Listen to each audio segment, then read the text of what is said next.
Takemichi Hanagaki, a washed-up nobody stuck apologizing to his younger boss and mocked by bullies, once had it all. Back in his second year of middle school, he had respect, a gang of loyal friends, and even a girlfriend he adored. Life, however, took a nosedive, leaving him with nothing but regrets. One split second before an oncoming train ends it all, he's thrown back 12 years into the past, back to the days when life still made sense. Takemichi Hanagaki is lying around, eating snacks, and hears on the news that the Tokyo Manji gang has caused some civilian deaths, including Naoto and Hinata Takabana. Takemichi is shocked because Hinata was his only girlfriend back in middle school.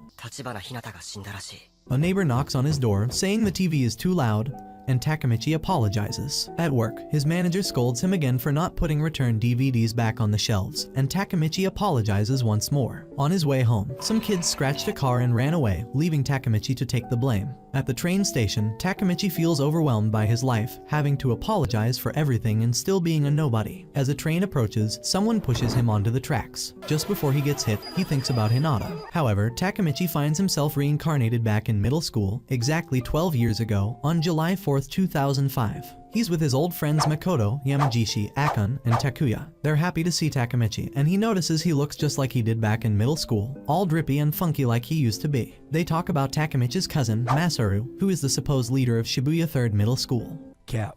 They plan to confront the second year of Shibuya 3rd Middle School, but Takemichi is nervous about fighting since he hasn't done it in 10 years. Practical life hit him pretty hard, it seems. When they arrive in Shibuya, they only find first and third year students and wonder where the second years are. Suddenly, the third year led by Masataka Kiyomizu appears. Masataka mentions that the second year is on a school trip. Yamagishi says they spoke with Masaru, which makes one of the third year students laugh and call Masaru, who then must buy drinks for the group. Takemichi remembers that Masaru was not a leader but pretended to be to impress the young lads. The group ends up getting beaten to pulp and is told they will now join the Tokyo Manji gang. Just to remind you, all these people literally in middle school.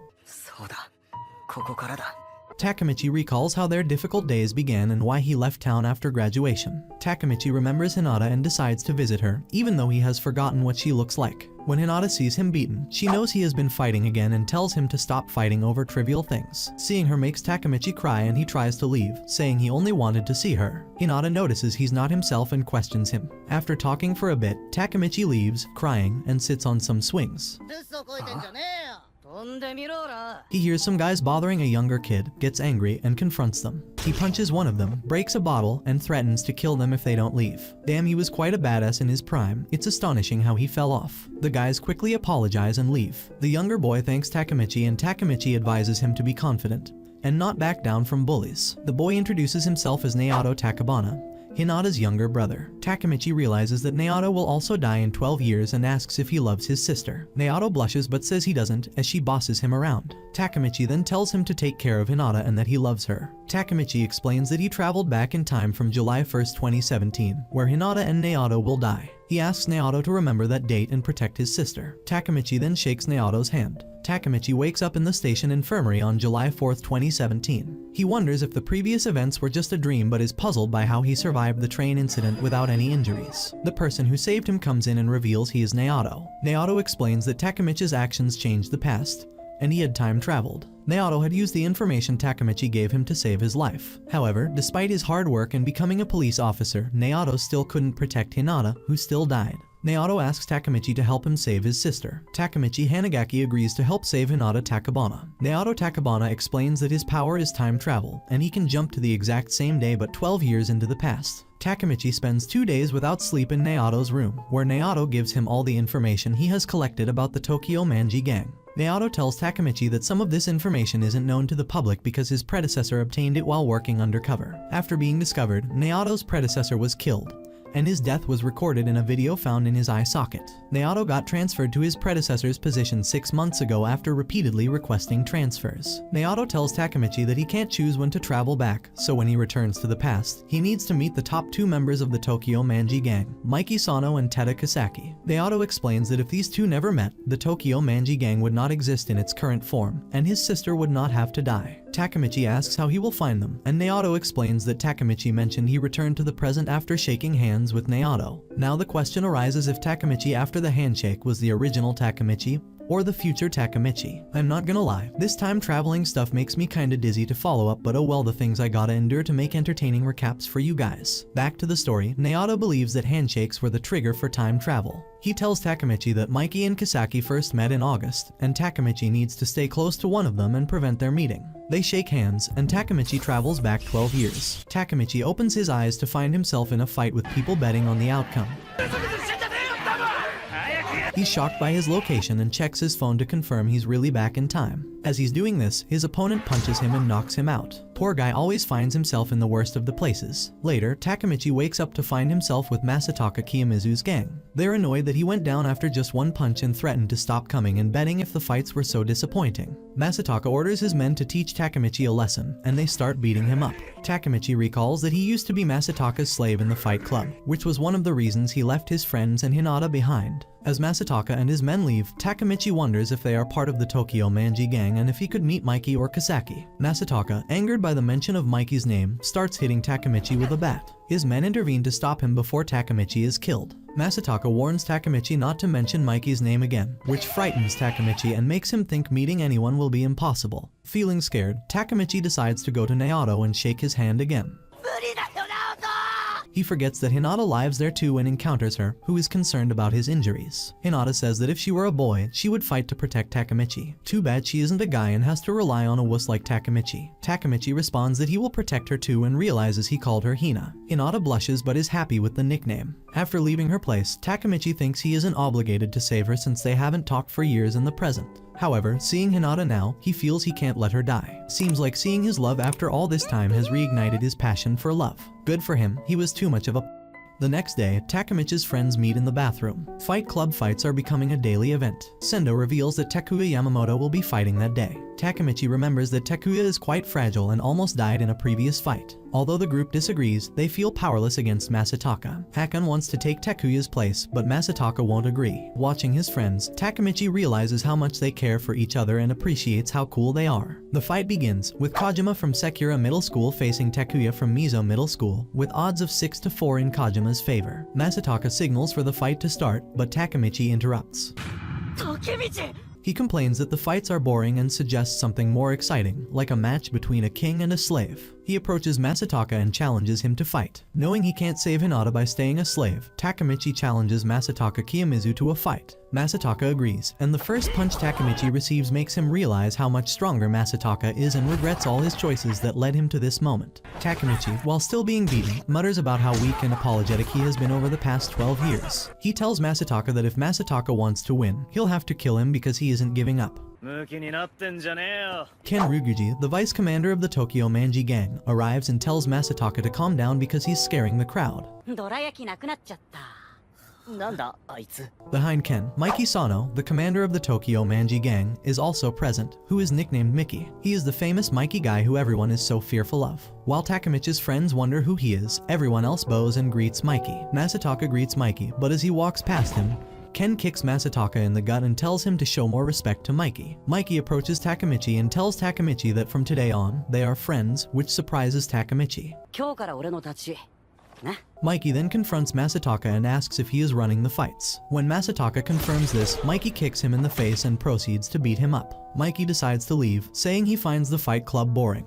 And Ken tells Masataka not to tarnish the Tokyo Manji gang's reputation. The next morning, Takemichi heads to school and runs into Hinata. She asks him out on a date before her crammed school later that day. It looks like our boy is finally going to get some. During class, Takemichi wonders what his next move should be. He has met Mikey but needs to figure out how to prevent Mikey and Kisaki from meeting. He hears noise in the corridors and sees Mikey entering his classroom,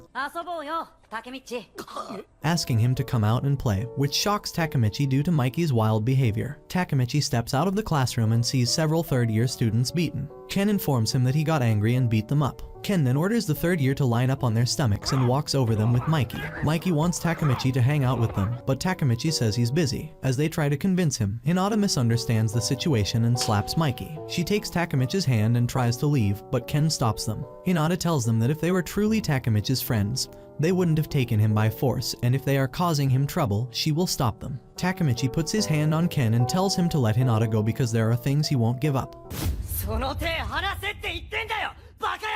Mikey asks Takemichi how he wants to die, but Takemichi asks him to promise not to hurt Hinata. Mikey says he doesn't care and reaches to punch Takemichi but then stops, saying he was joking and would never hit a girl. Ken comments that Takemichi threatened him, but it's fine because protecting a girl is an old-fashioned value. Chivalry is not dead after all. After learning that Takemichi and Mikey are friends, Hinata apologizes to Mikey, who tells her it's okay but advises her not to push herself too hard. She then tells Takemichi that they can go on a date another time. Mikey blocked poor Takemichi so hard. While riding bikes, Takemichi recalls Nayato's warnings about the Tokyo Manji gang's future misdeeds and wonders if Mikey, who is now so friendly, is really the head of such an evil gang. Takemichi asks Mikey why he likes him, and Mikey explains that Takemichi reminds him of his older brother, who was reckless and picked fights with much stronger opponents. If only he knew how much of a wuss Takemichi truly is. Mikey shares that in the past, delinquents were considered cool and tough, and he wants to create a new era for delinquents. Mikey wants Takemichi to join him in this vision.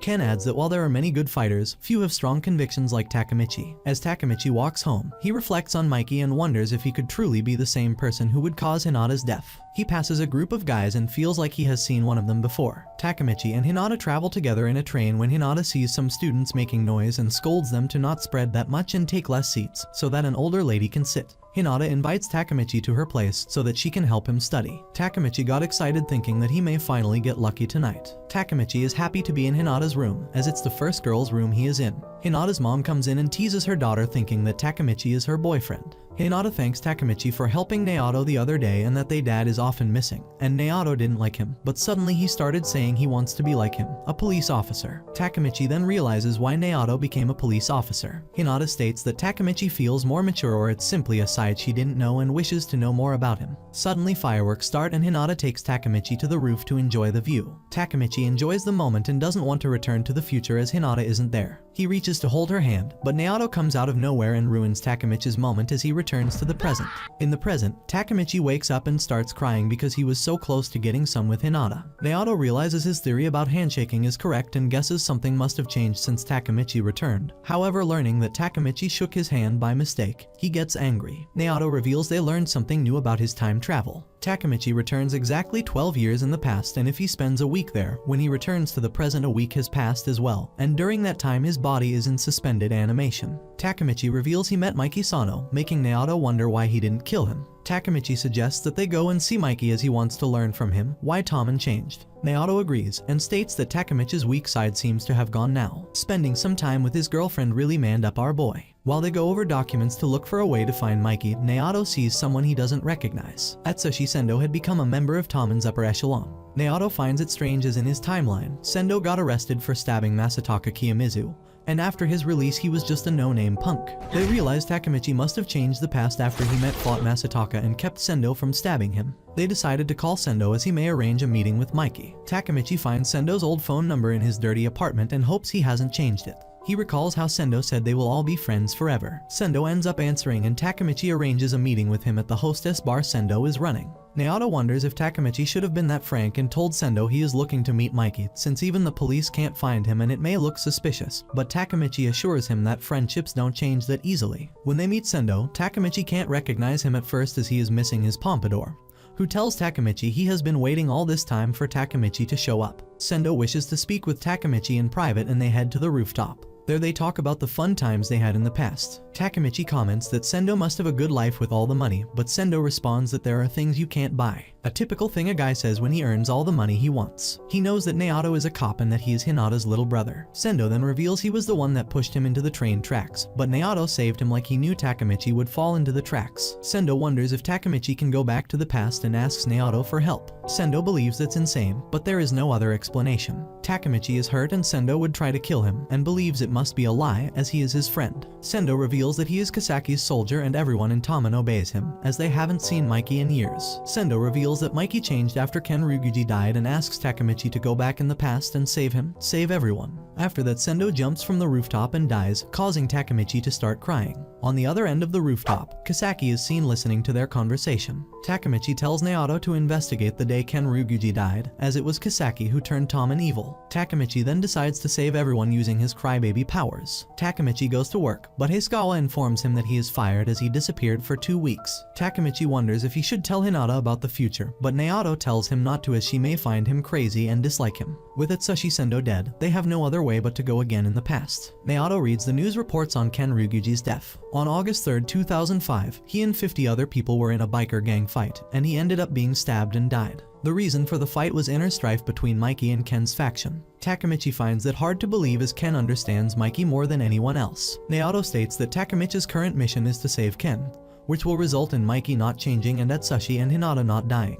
As they agree on the mission, Takemichi and Naoto shake hands. Takemichi opens his eyes to find himself in a karaoke room with a half-naked girl on him. Good lord, he really does find himself in the most unexpected of places. As the room phone rings and she picks it up, Takemichi runs away. In that moment, Hinata appears behind him. As she looks at him, she states he has been weird recently and now he looks like the mature Takemichi. On the night of the fireworks, he just rushed home without a word and been cold to her ever since, but now he is kind again. Ken calls Takemichi and tells him to come to Musashi Shrine as they are gathering there, and Hinata decides to go with Takemichi. As they arrive at the shrine, they see multiple people with bikes and two start yelling at Takemichi to leave as this is Tomen gathering. Takemichi tries to explain he was invited, but they don't believe him. Takashi Matsuya, the 2nd Division captain, realizes this is Takemichi and scolds the two for scaring the commander's guest. Takashi takes them to Mikey, who is glad that Takemichi came. Ken comments he shouldn't have taken Hinata with him, but Takemichi explains he didn't know it was this kind of gathering. Ken then calls Emma and tells her to protect Hinata as she is Takemichi's girlfriend.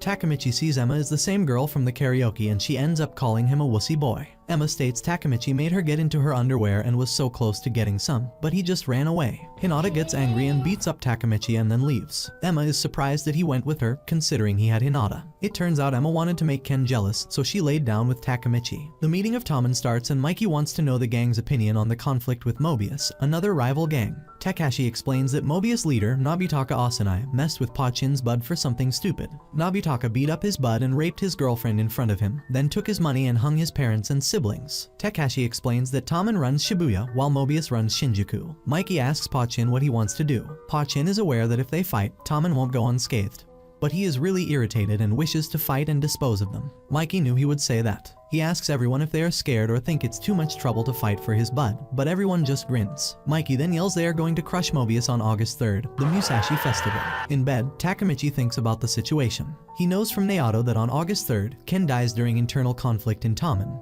but now on 3rd they are going to fight Mobius. Unable to think of anything, Takemichi decides to be Ken's bodyguard. But the next day, Ken declines as he doesn't want a weakling as his bodyguard. Takemichi decides to follow Ken. He follows him into a restaurant where he eats with Mikey, who gets angry for not having a flag in his kid's meal, but Ken pulls one out of his pocket and makes Mikey happy. Bromance at its peak, I must say. After eating, Mikey falls asleep and Ken carries him. Ken takes Mikey to the hospital where Pa's Bud's girlfriend is, who is unconscious for 5 days. Her father shows up and yells at them because his daughter is in this condition due to people like them. Ken bows his head while Mikey tells him there is no need as they didn't do anything wrong. As the father keeps yelling and Mikey gets angry, Ken pushes his head down, telling him to shut up and states they take full responsibility. The father soon starts crying over his daughter and then leaves. Ken tells Mikey that they will deal with their problems in their own world and that each of their members have important people to them, and they can't let innocent people get dragged into this. Mikey doesn't need to bow his head but needs to have a heart that cares for others. Mikey apologizes and is glad that Ken is by his side. As Takemichi listens around the corner, he realizes why Mikey had changed after Ken's death, and is sure that those two could never fight each other. Ken Ryuguji was born in the Shibuya red light district and lives in a brothel. He never met his father, and his mother was a prostitute that eventually abandoned him. Being taller than most kids, he was intimidating others and was calling himself Draken. In 5th grade, he got his head tattoo and started getting and winning more fights, causing others to fear messing with him. However, there was Samyama crew that dominated the neighborhood. Samyama informs Ken that there is another kid who is getting cocky like Ken and his name is Mikey from 7th middle school, and orders Ken to bring Mikey to him. Unable to disobey, Ken heads looking for Mikey, however he is also excited. He could try fighting him. Ken ends up finding Mikey, but Mikey isn't what he expected as he is much smaller than him. He wonders if he should fight him but informs him that some middle schoolers wanted him to get Mikey to them, but he won't force him. Mikey agrees to go since Ken had asked him, which surprises Ken. When they get to Samyama, Mikey instantly runs and jump kicks Samyama, beating him and scaring the rest. Mikey recognizes Ken as Draken from 4th middle school and wishes to be friends with Ken. Takemichi, wanting to know more about Mobius, returns to the present. Naoto tracks Nobitaka to a construction site. They end up seeing Nobitaka being yelled at for being late and are surprised he used to be Mobius' commander. They end up talking with him, and Nobitaka initially refuses to talk about the Tommen fight. However, he denies Naoto's accusations that he ordered Ken's death. Nobitaka reveals that they didn't kill Ken, but the incident was a trigger that led to Tommen's internal conflicts, and all was planned by someone. As Nobitaka's boss calls him, Nobitaka leaves, stating that if Ken didn't die, his life wouldn't have been ruined. Naoto believes Nobitaka, as he looked quite shaken and realized that someone used Nobitaka and wished to split Tommen. Takemichi then returns to the past in order to warn Mikey. Takemichi wakes up on a bike with Atsushi Sendo and gets happy that Sendo is still alive. He asks him if he has any dreams, and Sendo reveals he dreams of becoming a hairstylist. Takemichi supports him and states he believes in him. Takemichi then leaves and goes to Mikey, who is with Ken, Pachin, and Pam. Takemichi asks Mikey to call off the fight with Mobius, stating that someone is plotting the fight, but he can't tell him how he knows. Pachin then pushes Takemichi aside, warning him that he will kill him if he says anything else. Takemichi keeps insisting that it's a trap, which annoys Pachin, and he starts hitting him. Mikey states that they are going to fight Mobius as he made up his mind already. As Takemichi states he won't back down, Ken stops Pachin and proposes maybe it wouldn't be bad to investigate Mobius a bit more. Mikey then wonders if Ken is against Tommen. Looks like our boy Takemichi is the one responsible for the conflict between Ken and Mikey. Still can't get my head around the way time travel works. Nobitaka Asanai then shows up and states they should respect him as he is 2 years older, which makes Pachin angry, and he rushes at him. But Nobitaka knocks him with a punch and sends him flying. Nobitaka comments that he heard they are picking a fight with them and calls the rest of the Mobius, who surround the Tommen members. Mobius surrounds the Tommen members. Looking at Nobitaka Asanai, Takemichi can't believe this is the same person he met in the present. Takemichi gets a thorough beating from Nobitaka for looking down on him. Pachin interferes to fight Nobitaka. Nobitaka takes on Pachin and easily beats him without breaking a sweat. Before Pa can fall to the ground, Mikey catches him. Pa apologizes for being worthless, but Mikey states he hasn't lost. While Mobius members mock Mikey and the rest, Mikey makes his way to Nobitaka, then knocks him out with a single kick. He then calls out all of Mobius, demanding all those that think Pachin lost to come out and face him so that he can kill them all. Mikey then states that as long as he is with Tommen, no one in Tommen is ever going to lose. Mikey is one hell of a badass, maybe he is the main character after all. A beaten Nobitaka manages to get up and grab a broken bottle and rushes towards Mikey, but Ken manages to easily stop him. Ken tells Nobitaka that he lost due to losing the true delinquent way as he woman and assaulted someone's parents. Seeing how strong Mikey and Ken are, the Mobius members start to fear them. Ken then announces that Mobius will be under the Tokyo Manji gang. As they hear the police approaching, everyone runs. Takemichi recalls Nobitaka's words that this conflict was the trigger, but is surprised everything ended so peacefully and wonders if he is missing something. In that moment, Pachin stabs Nobitaka in the back like a loser, declaring he is not letting Asanai off that easily. Everyone is shocked. Pachin apologizes to Mikey and tells them to run as he intends to turn himself in. While running, Takemichi loses consciousness as he has got quite a beating from Nobitaka. Takemichi wakes up in hospital with Emma next to him. He wonders how Mikey and Ken are doing, and a crying Emma explains they ended up fighting due to Pachin, and that Tommen is now divided into the Mikey faction and the Ken faction. While Emma cries over Takemichi's lap, Hinata comes and misinterprets the situation, thinking that Emma is giving Takemichi a go.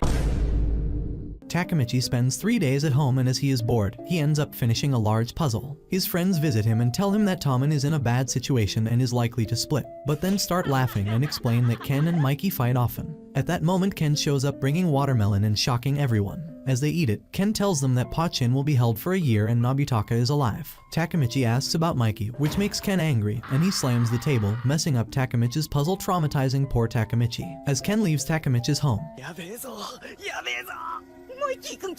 he sees Mikey in front, and both wonder what the other one is doing there. Both state they are there to see Takemichi, who is their friend. As they continue to argue, Takemichi tries to stop them, which annoys Ken. Mikey then takes Takemichi's bike and throws it at Ken, who dodges, and the bike breaks on the wall. Ken takes the bat that Takemichi scored a home run with and breaks it. As they continue to fight, they continue to break Takemichi precious items as he cries over them. As they break everything and prepare to fight, Takemichi hits Super Saiyan mode and orders them to stop breaking his shit. Takemichi gets angry at Mikey and Ken breaking his stuff and yells at them to stop. Mikey and Ken realize they went overboard and didn't even realize when they broke everything. As Takemichi tries to punch Mikey, he dodges and Takemichi falls into the trash. Ken apologizes and asks Takemichi to calm down. Takemichi explains that they don't care about those around them and their fight will split Tommen.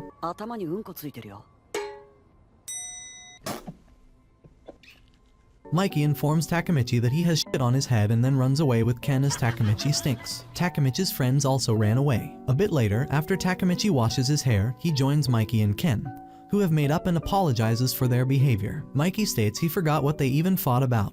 But Takemichi guesses it's due to Pa-chin, as even though he was guilty, Mikey still wanted to help him, while Ken wanted to honor Pa-chin's resolve. With Mikey and Ken no longer fighting, Takemichi realizes he changed history and Ken won't die. Hinata and Emma show up and Hinata asks Takemichi if he is free on August 3rd as she wants to go to the festival with him, and Takemichi gladly accepts. My boy won't let any opportunity to hit slide. On August 3rd, Takemichi, Hinata, Emma and Ken go to the festival together. Hinata roots for Emma, knowing that Ken doesn't really get her hints. She knows why Emma was with Takemichi before that, but she still hasn't forgiven Takemichi for cheating on her, but will forgive him if he wins her a special prize at the shooting game. Takemichi tries his best and manages to hit the target but is unable to knock it off and ends up not winning. As it starts to rain, Takemichi and Hinata run to hide under a tree. Hinata's geta is the wrong size and she loses balance, but Takemichi manages to catch her. While staying together, Hinata tells him that she forgives him as he tried hard for the reward. Takemichi realizes it's a good moment for a kiss and attempts to kiss her, but his phone rings. I don't think he will ever be able to get some, he is just not that lucky. He is annoyed at Kazushi for calling in that moment, but Kazushi tells him to warn Ken to watch his back as he heard that some guys are going to kill Ken. Takemichi realizes the conflict hasn't stopped yet.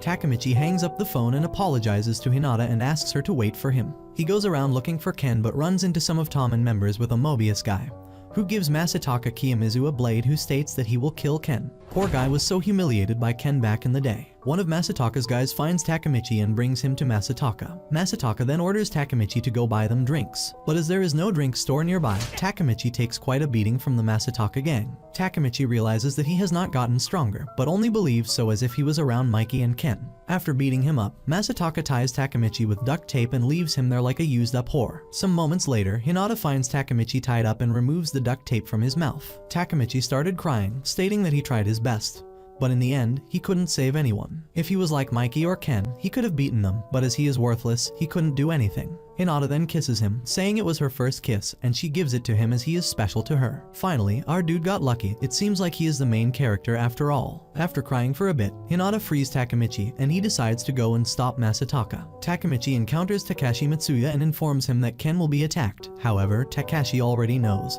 but is surprised that it's Masataka and not Pain. Takashi reveals that Mikey wanted to get Pa-chin freed, but Ken was against it. Takashi states that everyone came to an agreement that they couldn't do anything about Pa-chin except Pain, so now Pain wants to kill Ken. These delinquents don't have any reason at all whatsoever. Elsewhere, Pain finds Ken and Emma dating around. While looking for Ken Ryuguji, Takashi explains that Pain believes Tommen abandoned Pa-chin and teamed up with some Mobius members to take out Ken. That's one hell of a betrayal, I must say. Seeing Pain, Ken knows that he isn't happy with what happened and prepares to fight him, but suddenly a Mobius member attacks him with a bat from behind like the cowards they are. Takemichi recalls Nayato's words about Ken's incident happening in a parking lot and heads towards the parking lot. They find Ken fighting numerous Mobius members. As he is getting tired, he sits on the ground and tells Takashi that he leaves things to him. A moment later, they hear a bike and recognize it's Mikey. Mikey enters the scene quite in Dehum style and gets off his bike and realizes that he was called somewhere else so that Pain can be with Ken. He wonders who tricked him into doing that.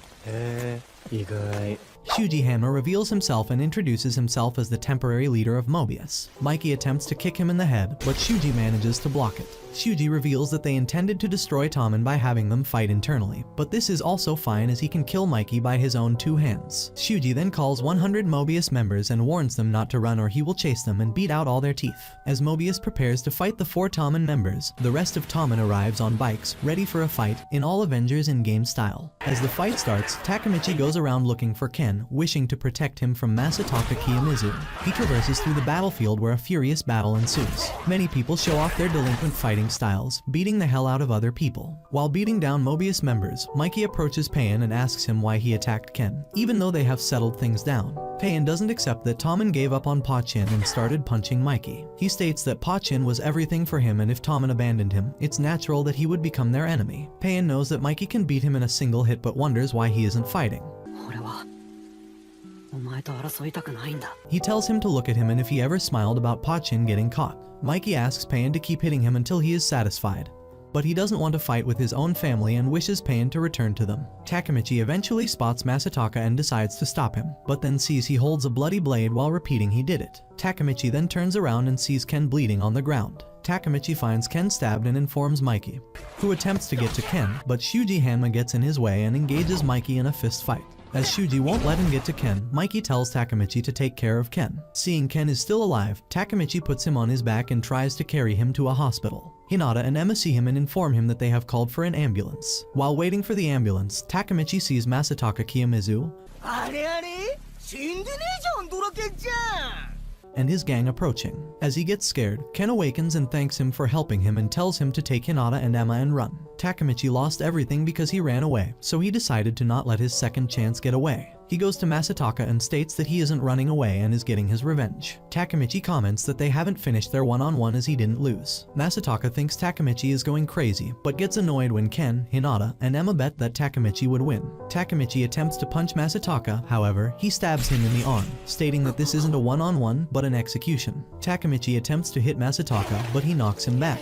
Takemichi recalls how he wanted to take over Japan and be a top delinquent. However, his dreams were shattered by Masataka. He realizes it was his own fault as he was too weak to challenge anyone again. Takemichi then tackles Masataka and bites him. As Masataka hits him trying to make him let go, Takemichi manages to get on his back and starts choking him. As he doesn't let go, Masataka eventually loses consciousness and Takemichi wins. One hell of a dirty fighting style, I must say. Masataka's gang prepared to attack Takemichi. As he stands, he tells Hinata to take Emma and run. Takemichi asks Ken if he wonders how heaven looks like, but laughing Ken stands up and tells him he is going to hell. Masataka's gang attack, but moments before they reach Takemichi and Ken, Sendo comes out and punches one of them, making him drop his knife. Makoto, Takuya and Kazushi also come out and stand in front of Ken and Takemichi. Sendo informs Takemichi that Hinata had contacted him. They start fighting Masataka's group but are easily getting beaten up. However, inspired by Takemichi when he first faced Masataka, Atsushi and the rest refused to give up and continued standing up. An ambulance's sirens are then heard and Takemichi grins thinking they have won. Hearing the sirens, Masataka's gang decide to run, leaving Masataka behind. Hinata and Emma lead the medics to Takemichi and Ken. Meanwhile, Tommen manages to beat Mobius with only Mikey and Shuji still fighting. Shuji is impressed by Mikey's stamina. However, a man comes to pick Shuji as the cops are coming. While everyone is running, Shuji tells Mikey that he is about to witness the creation of the most sinister biker gang alliance in Kanto, Valhalla, and reintroduces himself as the first vice commander of Valhalla as he zooms off with his lackey. Takemichi is with Ken in the ambulance as they head towards the hospital. Ken thanks Takemichi for saving his life and tells him to take care of Mikey, causing him to get a cardiac arrest, and the doctors start to give him CPR. They reach the hospital and immediately take him to the operation room. One by one, Takemichi's friends and Tommen members arrive. Mikey tells them that Ken is a man of word, and he promised him that they will rule the world together, thus he won't die, and they need to believe in him. As the operation ends, the doctors come out and inform the group that the operation was successful, and Ken is alive. The group is happy and celebrates. They head out to tell the rest about Ken, however Pain states he cannot face them. Tekashi tells him that they know he did it for Pachin's sake, but the one that was thinking the most about Pachin was Ken. Tekashi tells him how Ken went every day with Pachin's parents to see Pachin, even though he was not allowed to see him as he isn't a relative. Learning that, Pain agrees to apologize to everyone. Going outside the hospital, Takemichi realizes it's past midnight and it's August 4th, which means Ken didn't die on August 3rd and his mission is success. As Tommen members celebrate that Ken is alive, Takemichi notices that Mikey is missing and goes to look for him. He finds him alone in a corner crying out with relief that Ken is alive and decides not to interrupt him. On August 10th, the rumors of the fight had brought more rumors and Takemichi has become a legend for stopping the fight. As he enjoys his newfound fame, he doesn't want to go back to the present. He goes to visit Ken but ends up being scolded for how lame he looks and acts. Takemichi yells at him that he can't understand how he lived so far in the shadows and how good it feels now. Ken hands Takemichi Tommen's uniform and states that it is from Mikey and that it belonged to him from when he first formed Tommen. Takemichi is free to decide if he wants to wear it, but Mikey wanted Takemichi to have it as he saved Tommen. Ken stands up and bows, thanking Takemichi one more time. Ken then tells Takemichi to go see Mikey on the roof, where he probably sleeps. Going on the roof, Mikey wonders why Shuji wanted to cause inner conflict within Tommen and why he used Masataka to kill Ken. He finds it even more mysterious that Takemichi realized all that before anyone else and tried to stop it. Takemichi tries to come up with an answer. Mikey mocks him for his lame outfit and thanks him for saving Ken. Takemichi wishes to stay with the rest but decides to return to the present. He goes to Hinata's place to see Naoto. Since he got Hinata in a mess, he tries to make up for it and gives her a 4-clover necklace. As Naoto shows up, Takemichi shakes his hand and returns to the present. He believes that since Ken is alive, Kisaki won't become number 2. Mikey won't change due to Ken's death. Atsushi Sendo won't kill himself and Hinata won't get killed. As he returns in the present, he finds himself in the video store, where his manager Heisukawa is scolding him once again for not working properly. He is surprised he is working there as he got fired. He goes over his phone but can't find Naoto in his contacts. He sees a notification reminder for a scheduled meeting in the salon and wonders what it is. Going to the salon, he finds Atsushi Sendo working there and wonders if he became a hairstylist. Atsushi states he just started and is only an assistant. Sendo reveals he called him because they will finally allow him to start cutting hair next month and want Takemichi to be his first customer as they made that promise. Takemichi is happy that he managed to change the present. He then receives a call from an unknown number and realizes it's Naoto, who realizes that he managed to do it and change the present and wants them to go see Hinata. As he rides in Naoto's car, Takemichi thinks back to his feelings of helplessness when he learned about Hinata's death. Takemichi excitedly thinks about meeting Hinata, while Naoto tells him that the incident that killed Hinata, the Tommen dispute, did not occur in the current future. He remarks that he is surprised that Takemichi successfully accomplished his mission, as he thought he was just a loser and won't be able to do anything. They arrive at Hina's apartment, with Takemichi excited, saying that it is a dream come true. He wonders if Hinata changed in the last 12 years, and Naoto replies that she has. She is now an adult and an elementary school teacher. Suddenly nervous, he tells Naoto that he cannot see Hinata, and that Naoto should visit her alone, as she does not know that he saved her, and they are now strangers to each other. As he walks away, Takemichi says that telling Hinata to have a good life is good enough, believing that Hinata has forgotten about him. He thinks about how he has changed the future, yet he himself has not changed, as he is still in the same circumstances as the beginning. He is still a 26-year-old nobody part-timer, a loser. As he prepares to return to his life, he bumps into a grown-up Hinata, who remarks that he shows up at the weirdest times. Takemichi cries upon seeing her, remembering all the times she helped motivate him in the past, driving him to change the future. Eventually, back in Hinata's apartment, despite their past closeness, Hinata, Naoto, and Takemichi sit awkwardly. Unable to withstand the embarrassing atmosphere, Naoto decides to leave, but Takemichi desperately begs him to stay, as he is extremely nervous. Hinata laughs at Takemichi's reaction, remarking that he hasn't changed, whilst Takemichi notices the 4-leaf clover necklace Hinata wears. Naoto decides to bring the group elsewhere as an attempt to lighten the atmosphere.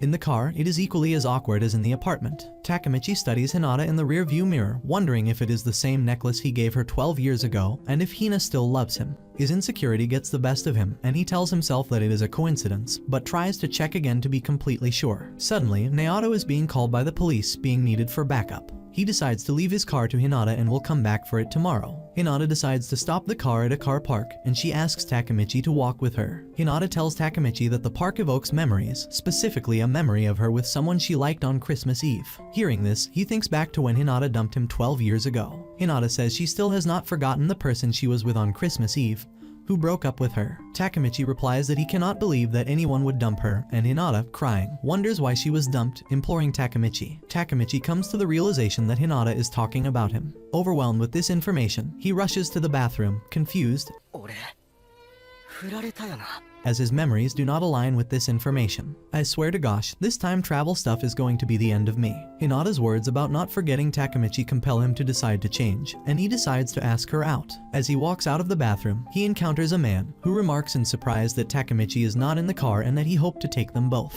Though confused at first, upon seeing the man's hand tattoos, Takemichi realizes that the man is Shuji and gets an uneasy feeling from this. He rushes to Naoto's car, where Hinata is sitting, just in time to see a car ramming into it and squeezing the living hell out of Hinata. Feeling horrified, Takemichi rushes towards the crash. The driver of the car turns out to be a gravely injured Sendo, who asks Takemichi why he is not in the car. Akon says the same things as he did during his previous encounter with Takemichi in the future, wondering when things went wrong, how he came to fear Kisaki, and implores Takemichi to save everyone, while Takemichi screams in despair as the events turned out the same. Sendo's car explodes, and Takemichi rushes to Hinata, who is still alive. As Takemichi attempts to get Hinata out of the car in order to escape the impending fire from the explosion, she thanks him. Takemichi tells her that they do not have time to talk, as the car will explode soon. However, Hinata is gravely injured and has lost all feeling in her legs. Crying, Takemichi crawls into the car, hugging Hinata and confessing that he has, and will always love her. Hinata replies that she is glad to hear that and tells him to leave the car as she does not want him to die with her, which Takemichi refuses to do. Feeling the approaching fire, Hinata pushes Takemichi away, smiling at him before the car explodes and implodes into flames. As the fire roars in front of him, Takemichi swears to save Hina and find a future where she is alive, no matter how many attempts it takes. He resolves to become the top member of Tommen in order to do this. At Hinata's funeral, Takemichi reminisces about him meeting Hinata at her doorstep, witnessing the car crash and him telling Hinata he will always love her. Takemichi approaches Hinata's shrine and decides to pay respect towards her. Takemichi froze and shed a tear, with Naoto crying in agony about Hinata's death. On the outside of the building, Hinata's mother approaches Takemichi, remarking that he has grown up. She gives him Hinata's favorite necklace, which was a gift from him, and remarks that Hinata must have loved him very much, while he cries. Naoto tells Takemichi that he researched Sendo, who was married and had children in the current future. In reaction to this, Takemichi wonders why Sendo still killed Hina, despite knowing that it was a suicide mission. Naoto concludes that Sendo's family was used to forcing him into doing it, as they are currently missing.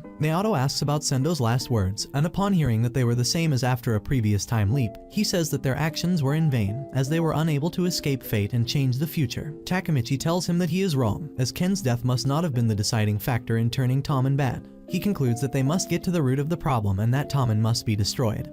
He will become the leader of Tommen to do this. Takemichi wonders how saving Ken could lead to the current future, and Naoto investigates Ken's current life. Later, on October 20th, 2017, Naoto contacts Takemichi and brings him to Tokyo Detention Center, telling Takemichi that Ken is no longer in Tommen, but is not dead. Instead, he is on death row. As he steps into the visitation booth, Ken remarks that he has not seen Takemichi in a long time, and is happy to see him doing well, while Takemichi tears up upon seeing him. Ken steps into the visitation booth and says he is happy that Takemichi is alright. Takemichi introduces Naoto to Ken. Takemichi finds out that Ken is on death row because he committed murder and asks Ken how this happened, as well as what happened to Tommen. Ken says he does not regret his actions, and that he knows he deserves to be in prison, as the current state of Tommen is because of him not stopping that one guy. Ken reflects on the Tommen of his middle school days, which he believes was better as they had fun and it meant everything to him. He reiterates that he has no regrets and would still have lived that way if given a second chance. Despite having few regrets, Ken says that he would make sure to kill that one guy, Kisaki, if he had that second chance. As the visitation time ends, Ken orders Takemichi to leave Tokyo for his safety, as Kisaki will likely try to kill him again. Just as Ken leaves, Takemichi asks him why Kisaki would target him. Ken says that Kisaki's love for Mikey turned into hatred and that Kisaki wants to take away everything Mikey holds dear. In the hallways of the prison, Ken thinks back to the murders he committed on the orders of Kisaki. Back at Naoto's apartment, Takemichi is still in disbelief about Ken's status as a murderer. He thinks back about Ken's words and wonders what kind of person Kisaki is. Naoto replies that Kisaki currently holds one of the most important positions in Tommen, the acting leader. He believes Kisaki is responsible for the repeated murders of Hinata but says that the police cannot find any leads to Kisaki. Takemichi says that though he wants to defeat Kisaki, he has not met him in the past yet. Repeating his previous vow, Takemichi says that he must become the leader of Tommen. Takemichi replies that it is the only way he can save everyone and stop Kisaki. Laying out his plan, Takemichi decides to become the captain of the 3rd Division, in Pachin's place. Naoto says that this is a reckless idea, but trusts Takemichi to successfully fix the future, shaking his hand. As he travels back to the past, Takemichi wonders how the future turned out like this, and vows to fix the future. He arrives in the past, sitting in a bathhouse. The water near him begins to bubble, and Mikey playfully pops up from the water, much to the surprise of Takemichi. Ken tells them to quiet down and grow up, and Mikey ridicules him for still using a shampoo hat, despite his tough exterior. Takemichi asks Ken about his stab wound, and Ken replies that he is fine, due to him working out. He shows off his scar and his abs, and Takemichi remarks that he does not look like a middle schooler. Mikey suddenly punches Ken in the abdomen, which proves that Ken is still recovering from his injury, telling him not to push himself. In reaction to this, Mikey and Ken end up playfully fighting in the bathhouse, with Ken's shower head falling in the air and ending up on Takemichi's head. Both Mikey and Ken have a laugh about how Takemichi always has things end up on his head. Takemichi thinks back to what Ken said about how Tommen was better when they were kids. He wishes things could be like this forever. They leave the bathhouse, where Mitsuya, Yasuhiro, and Nahoya are waiting outside. Mikey tells Takemichi that they are going to nominate a new 3rd Division captain. Welp, there goes Takemichi's hope to become the leader of the Tamen. As everyone gathers, Ken announces they will be choosing the new 3rd Division captain. Everyone wonders who that would be. Mikey calls for the new captain to come out and Takemichi starts to wonder if he means him. Kisaki then walks up, passing Takemichi, who recalls he had seen him before, but doesn't know who he is. Kisaki goes to Mikey and sits with his back towards him, which angers the rest of the members. Kisaki's man then announces that the new 3rd Division captain is Kisaki, which shocks Takemichi as he recalls everyone telling him it's Kisaki's fault. Some of the members recognize Kisaki as being part of Mobius and are against it. Mikey explains that they will be facing Valhalla and to defeat them, Tommen needs to grow and re-announce Kisaki as the new 3rd Division captain. Knowing this is the worst outcome and what will happen with Hinata, Takemichi gathers courage and punches Kisaki. Ken yells at him for interrupting the ceremony as he isn't even part of Tommen. The other captains get angry at Takemichi disrespecting Mikey's decision. Keisuke steps up and attacks Takemichi but is stopped by Takashi Mitsuya. Mikey asks Keisuke what he is doing there, as he wasn't allowed to come to their meetings due to certain internal conflict. Keisuke states that he punched some twerp and if he will finally be chased out of Tommen. Keisuke then states that he will be joining Valhalla and quit his position of 1st Division captain of Tommen. Kisaki asks Takemichi if he prefers the face or the guts. Takemichi wonders about what and chooses the guts. However, Kisaki punches him in the face, knocking him out. Oi, Takemichi. Forever the weakling one Takemichi is, still can't believe he is the main character here. Takemichi later awakens with Mikey next to him. Mikey wonders if Takemichi dislikes Kisaki. Mikey then asks for a favor and explains that as he grew, he had a neighbor kid that always picked fights with him, but he always beat him. That guy is Keisuke, who punched Takemichi previously and is a founding member of Tommen. Mikey created Tommen in his first year of middle school along with Ken, Takashi, Pa-chin, and Keisuke. Mikey then asks Takemichi to bring Keisuke back from Valhalla as he really likes him. Takemichi agrees, but wants something in return, Mikey to kick Kisaki out of Tommen. Although he can't explain it, Kisaki will ruin Tommen in the future. Mikey agrees and tells Takemichi to bring Keisuke before they fight Valhalla to prove that he is more useful than Kisaki. Mikey is aware that Kisaki is bad news, but he needs his strength and if Takemichi fails, Mikey tells him that he will kill him. Mikey then yells at Takashi to show up as he knows he is eavesdropping. Mikey then states that Takemichi is joining the 2nd Division under Takashi, and is now officially a member of Tommen. Takemichi stays to wash away the blood from his face. Takemichi wonders why Keisuke left and finds a charm on the ground and a photo inside. He realizes this is a photo of the founding members of Tommen but sees a 6th person he can't recognize. Elsewhere, Keisuke meets with the person from the photo, Kazu Hanemiya. The next day at school, Takemichi wonders what to do to bring Keisuke back. Sendo and the rest approached him, commenting they heard he got into Tommen and wish they would join soon as well. However, Takemichi comments it's not as great as it sounds. Takemichi explains that he needs to bring back Keisuke, or Mikey will kill him. As Takemichi doesn't know who Valhalla is, Kazushi as Delinquent Encyclopedia steps in to explain. Kazushi explains that Tommen is led by Mikey and Ken and has 5 divisions each with 20 members for a total of about 100 members. As former 3rd Division Captain Pa-chin was arrested, and Vice Captain Pain joined the 2nd Division under Takashi Mitsuya. The former leader of Mobius, Kisaki then became the new 3rd Division Captain. Mobius was never a monolith and those born in 1988 were led by Nobutaka Asanai, while those born in 1990 were led by Kisaki and the 2 crews always butted heads. However, after losing to Mikey, Mobius disbanded and the group led by Kisaki joined Tommen, making Tommen grow from 100 to 150 members. Takuya wonders about the remaining members of Mobius and Kazushi explains that they joined Shuji Hanma and created Valhalla, consisting of 300 members. However, Shuji is just the acting commander and no one knows who the real commander is, and making Valhalla also known as the Headless Angel. Kazushi then explains the remaining anti-Tommen members were gathered by their number 3, Kazu Hanemiya. In that moment, Kazu enters the classroom looking for Takemichi and wondering if the school is already over. Makoto tries to intimidate him, however, Kazushi recognizes the dragon tattoo and stops Makoto, explaining it's Kazu Hanemiya. Cheerful, Kazu hugs Takemichi commenting that he couldn't believe that someone 1 year younger from him and from the same school is part of Tommen. Kazu then takes Takemichi and wishes to take him to Valhalla's hideout. Stepping out of the classroom, Takemichi sees 2 people with broken legs. Kazu explains they are his most trusted friends, but he broke their legs. Takemichi can't believe what he is hearing and realizes that going with Kazu may get him in serious trouble. However, as this is a chance to meet Keisuke, Takemichi decides to go. On their way, Takemichi comments that Kazu is in 3rd year, however, he hasn't heard of him. Kazu explains that he only went to school in the first term of his first year as he later was in juvie. They reach an abandoned game center and Takemichi notices a graffiti of a headless angel. As they enter, Takemichi feels the atmosphere being quite different than in Tommen. Takemichi then sees Keisuke beating someone and wonders what is going on.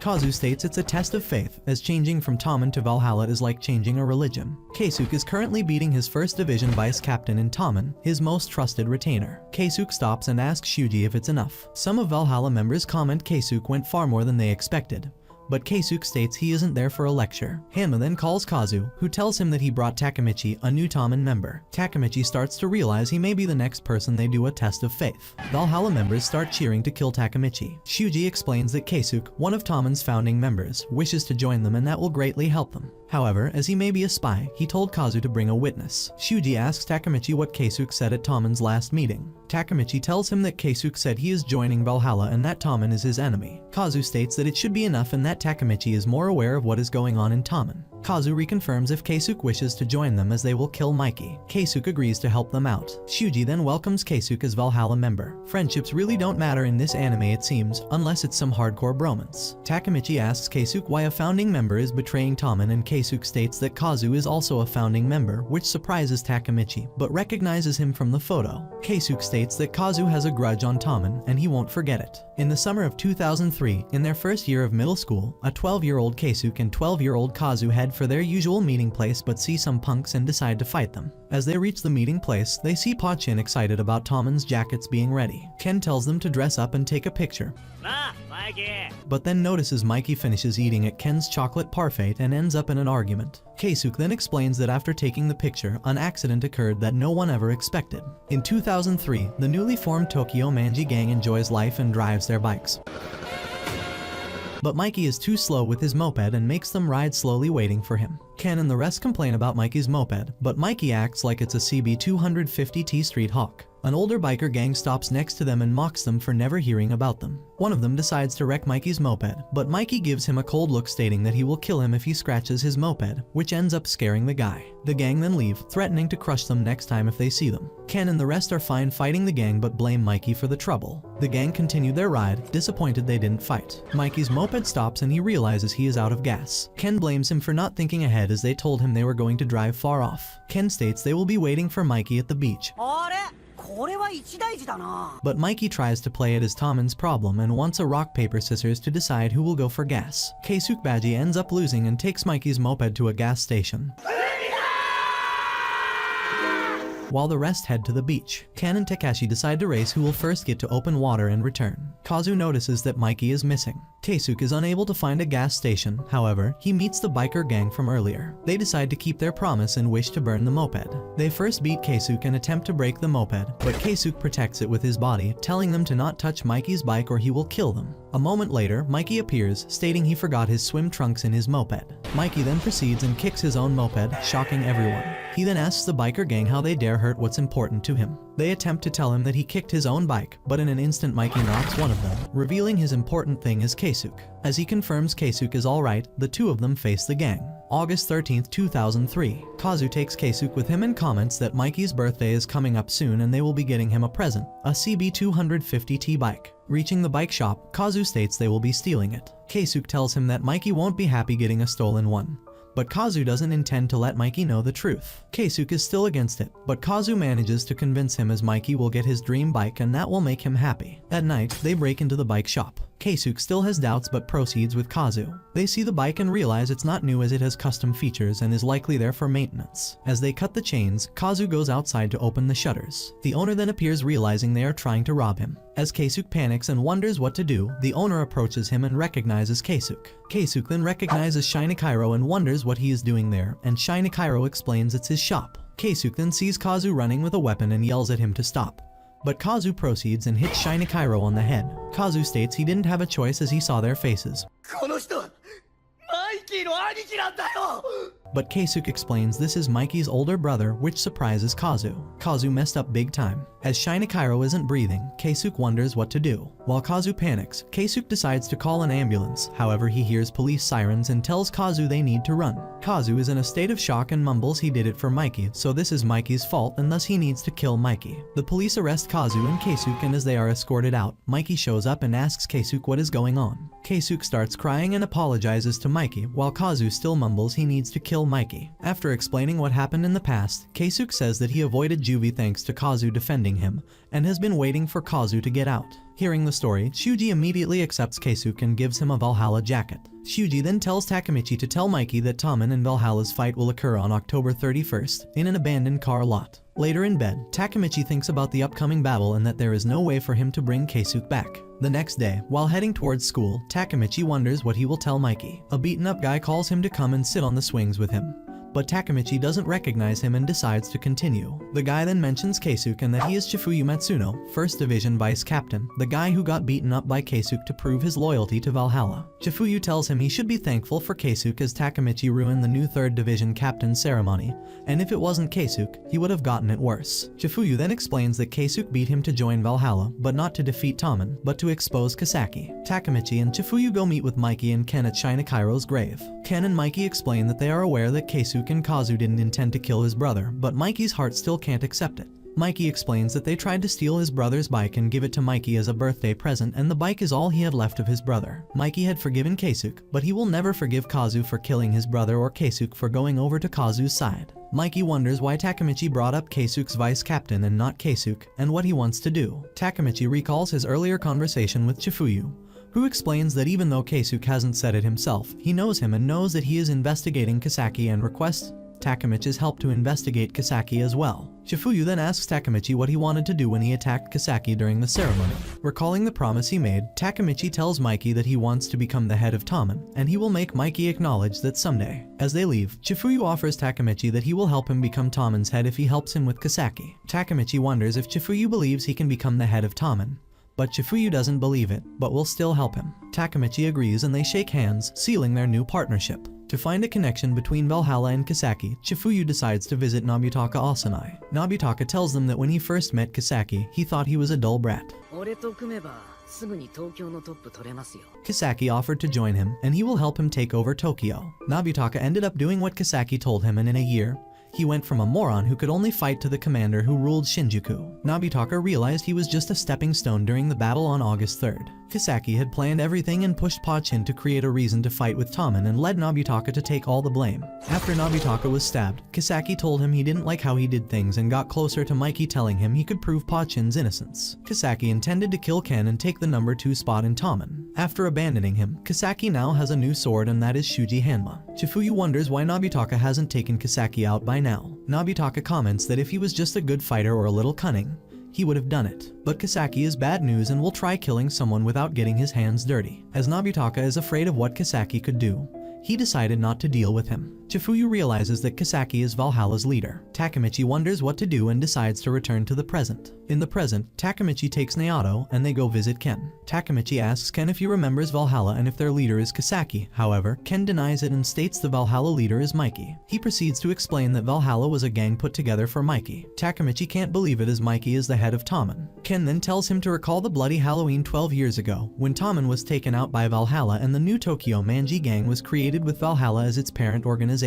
Takemichi is surprised that Tommen lost with the invincible Mikey, but Ken states they lost because of Mikey. On that day, Mikey ended up killing Kazu. Ken explains that Mikey was never caught for killing Kazu since Kisaki had prepared a patsy for him. Mikey then fell into darkness and Tommen was overtaken by Valhalla, expanding into a giant organization with Mikey as commander and Kisaki as acting commander. Takemichi can't believe that Mikey would kill anyone, but Ken questions him if he would not have done it himself if Kazu had killed his brother and then also killed Keisuke in front of him. As they leave, Takemichi still can't believe Mikey can kill anyone.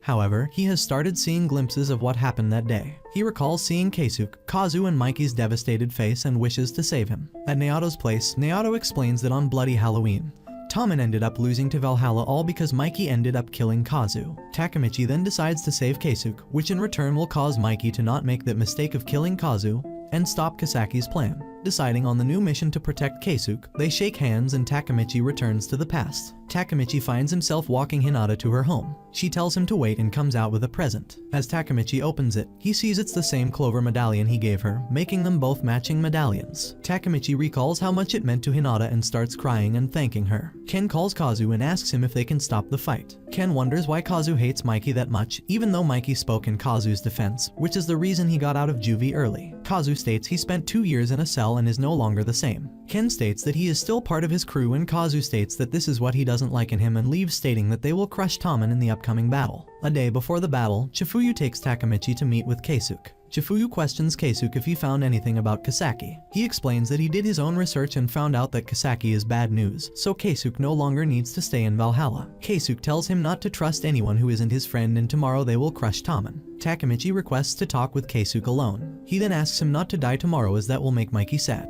Keisuke states that he will kill Mikey tomorrow and Takemichi can go and tell him that. Later, Takemichi meets Mikey and tells him that he couldn't bring Keisuke. Mikey states it isn't Takemichi's fault if Keisuke doesn't back down and that just means Keisuke betrayed Tommen, and they will fight tomorrow. Later, during a meeting of Tommen, Mikey explains that they will be fighting with Valhalla tomorrow, and they won't show mercy to traitors. However, Mikey then states that he will be childish for a moment and states that he can't fight his friend. Mikey then hypes everyone and tells them to help him out win tomorrow and bring Keisuke back. As everyone cheers Tommen, Kisaki is amazed and comments that this is what he wanted. Mikey apologizes to Ken, wondering if he is a failed commander, but Ken tells him the cheers disagree. On October 31, 2005, the day of the battle, Takemichi sees a large group of people at the place of the fight and wonders what they are doing there. Chifuyu explains that they are there to see Tommen versus Valhalla as the winner would be one step closer to running Tokyo, thus all the delinquent bosses are here to watch. Chifuyu then points out to the Heitani brothers, 2 charismatic brothers from Roppongi that can gather over 100 people with a single call. The fat dude on the car, Leanman, runs Yuno and is strong as a beast. Hansen then steps up, explaining that he will be overseeing the fight and introducing himself as a member of Ikebukuro criminal black members. Chifuyu explains he is someone big from the 1988 group and will be like a referee. Hansen then calls both groups and Tommen and Valhalla appear. Mikey thanks Hansen for agreeing to oversee the fight. Hansen states that if the fight sucks, he will be taking them both down. As representatives Ken and Kazu are called. Hansen asks them if they will be fighting 5-on-5 with their best guys or an all-out melee with everyone. Ken states that Valhalla wants this fight, so they must decide,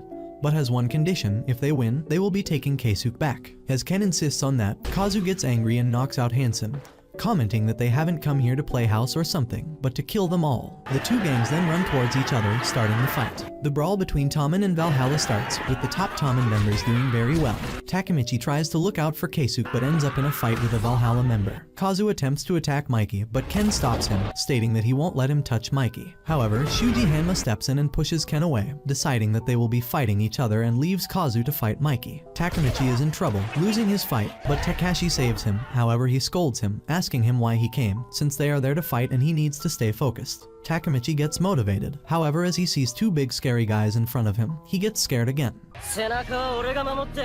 Chifuyu gets behind him, telling him he will be covering his back, and that there is no one here who isn't afraid, but what matters is how you face that fear. Recalling Hinata's death, Takemichi gets a hold of himself and starts fighting back. As the fight proceeds, Takashi tells Ken that Valhalla consists of older and bigger members, and they are twice as many as Tommen. While the captains can hold their ground, the weaker guys are getting owned.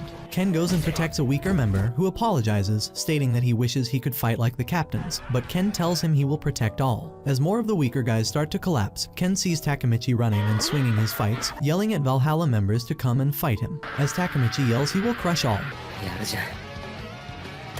The weaker guys get motivated and stand up to continue fighting. No longer needing to protect them, Ken goes on offense and starts beating Valhalla members one by one. As he dispatches a large number of enemies, Ken turns towards Shuji to continue their fight and sends him flying a couple of meters with a single punch. Mikey follows Kazu, who climbs on a pile of used cars. A Valhalla captain launches a surprise attack, but Mikey manages to block it. Kazu then states that he didn't promise to fight one-on-one and explains he brought the strongest fighters while he was in juvie, Chonbo and Chom. As they engage him, Chomo realizes that Mikey is indeed a real deal. Kazu then explains he lured him here as his footing won't be stable and he won't be easily launching his deadly kicks. Chonbo is surprised that Mikey is easily able to fight against him and Chom, but they manage to grab him and restrain him, giving Kazu a chance to come and hit him in the head with a pipe. As Mikey falls, everyone is surprised and Kazu believes they have won. Mikey is bleeding but manages to get up and asks Kazu if he is Kazu's enemy. Kazu then recalls a moment when Mikey told him that he belongs to him, along with his pain and suffering. He then recalls how he was being abused by his father while his mother didn't do anything. Kazu then tells Mikey that he went to juvie because of him and naturally Mikey is his enemy. Killing someone makes you a bad guy, but killing your enemy makes you a hero. Chanbo and Chom then hold Mikey while Kazu proceeds to hit him with the pipe. Angry, Mikey asks did he kill his brother because he was his enemy. He then hits Chom with the back of his head and raises his leg while Chanbo is still holding him and then kicks Kazu in the head, knocking him down. Mikey knocks out Kazu, Chom and Chanbo, however, he then falls on his knees and stops moving. As everyone sees that, the Valhalla members guess that he is exhausted and decide to use the chance to defeat him, and a small group of them led by one of Valhalla remaining captains leads them towards Mikey. Takemichi looks around asking if someone could help Mikey, but as he sees everyone is busy fighting, he decides he himself needs to save Mikey and heads towards him. While running side by side with Valhalla members, Takemichi constantly gets hit by them, but he stands up and continues to run. The Valhalla captain Choji had reached Mikey is about to kill him, however, Kisaki steps in and knocks him out. Seeing that, Takemichi recalls that he had seen Choji with Kisaki in the past. Kisaki announces that his division will be taking care of Mikey. Hearing that, all Tommen members praise Kisaki and comment that he is stealing the spotlight. Takemichi realizes that even if they win, it will be great for Kisaki, and if they lose, they will be absorbed into Valhalla, and either way Kisaki wins. At that moment, Keisuke Baji comes and hits Kisaki with a pipe, stating that he is taking him down. Kisaki's man, Hamada, then pushes Keisuke down, and as Kisaki gets up, he tells him to kill Keisuke. Chifuyu gets in front of Keisuke, asking him not to fight Kisaki as taking him down now will mean that he is betraying Mikey. Keisuke punches Chifuyu, telling him to move and that he only kept him because he could fight. Chifuyu tells him he is there to protect him and that he won't be holding back. Keisuke gives him a try in 10 seconds to attack him, however, Chifuyu doesn't move or attack Keisuke. Keisuke was about to start climbing the cars again, but Takemichi comes and charges him, holding him and yelling at Chifuyu that they need to protect Keisuke. Chifuyu cries and states that he cannot hit Keisuke. Keisuke hits Takemichi, but he manages to fight the pain and keeps holding Keisuke. However, Takemichi then realizes that Kisaki isn't the one that kills Keisuke, but Kazu appears behind them and stabs Keisuke in the back. Takemichi pushes Kazu back and asks Keisuke if he is okay, and Keisuke confirms it's just a scratch. Chifuyu jumps on Kazu, who mumbles it's Keisuke's fault. Takemichi is glad that he managed to save Keisuke, and recalling the events until now, he states the only thing left for him is to crush Kisaki and become the top of Tommen. Keisuke realizes that Takemichi and Chifuyu are also after Kisaki, but punches them, telling them to stay away. As Keisuke heads towards Kisaki, he tells Takemichi to take care of Mikey. Keisuke then faces the 50 members of the 3rd Division by himself. Kisaki realizes that Kazu failed and tells Hamada to be careful. Hamada believes the 50 men they have would be enough, but he gets knocked out by Keisuke, who then points a pipe at Kisaki. However, at that moment, Keisuke starts spitting blood and falls on his knees. Keisuke falls due to his injury. Chifuyu wonders what Kisaki has done, but Kisaki states he hasn't done anything. Takemichi and Chifuyu then realize it's the wound from Kazu and it's much more serious than Keisuke stated. Takashi tells another member to call an ambulance. Kisaki guesses that Kazu is indeed crazy and had brought Keisuke to Valhalla so that he can finish him off himself. As Mikey stands up, Takemichi realizes that Kisaki is trying to provoke Mikey into attacking Kazu. Mikey reveals he thought of killing Kazu the moment he got out of juvie, however Keisuke managed to convince him to not do it and that Kazu wanted to make Mikey happy. And to make things make sense for him, he had to make Mikey his enemy. As Mikey steps down, he says the fight is over. Shuji tells him it's not something he can decide, but in that instant, Mikey kicks and knocks out Shuji. 決めることじゃねえだろうが。ほら、終わった。 Shocked by his overwhelming strength, most of the Valhalla members ran away. Mikey then approaches Kazu, who tells Mikey that one of them must die. In an instant, Mikey punches Kazu and starts beating him up. As he proceeds to beat him, Takemichi recalls Ken's words from the future and realizes that he isn't changing anything. While being beaten, Kazu recalls an earlier conversation with Shuji, who reveals that Keisuke is an enemy. Thinking that Keisuke will abandon him too, Kazu sneaks behind Keisuke while Takemichi holds him and stabs him in the back. Kazu then recalls when he killed Mikey's brother and how he ended up blaming Mikey and wanting to kill him, but Keisuke told him to not say such things and that he will be with him until the end. Kazu realizes that Keisuke was indeed always with him, and he ended up destroying the most important thing to him, and accepts his death, waiting to join Keisuke in the afterlife. Keisuke then manages to stand up, yelling Mikey's name, who then stops and turns to Keisuke. Keisuke thanks him for getting mad at him. Keisuke then walks past Mikey and tells Kazu that he won't die, so he must not worry. Saying that he won't die by his hands, Keisuke takes out a knife and stabs himself. Chifuyu and Takemichi go to Keisuke, who in his final moments tells Takemichi that Kisaki is the enemy. He tells him that after the fight with Mobius, when Pachin stabbed Nobutaka Asanai, Kisaki asked Mikey to let him be the 3rd Division captain in exchange for getting Pachin out of jail. He tried to solve it himself but couldn't. However, as he dies by his own hands, Mikey won't have a reason to kill Kazu. Seeing Shinakairo, Keisuke tells Takemichi that in a way, he is like him and tells him that he is leaving Mikey and Tommen to him.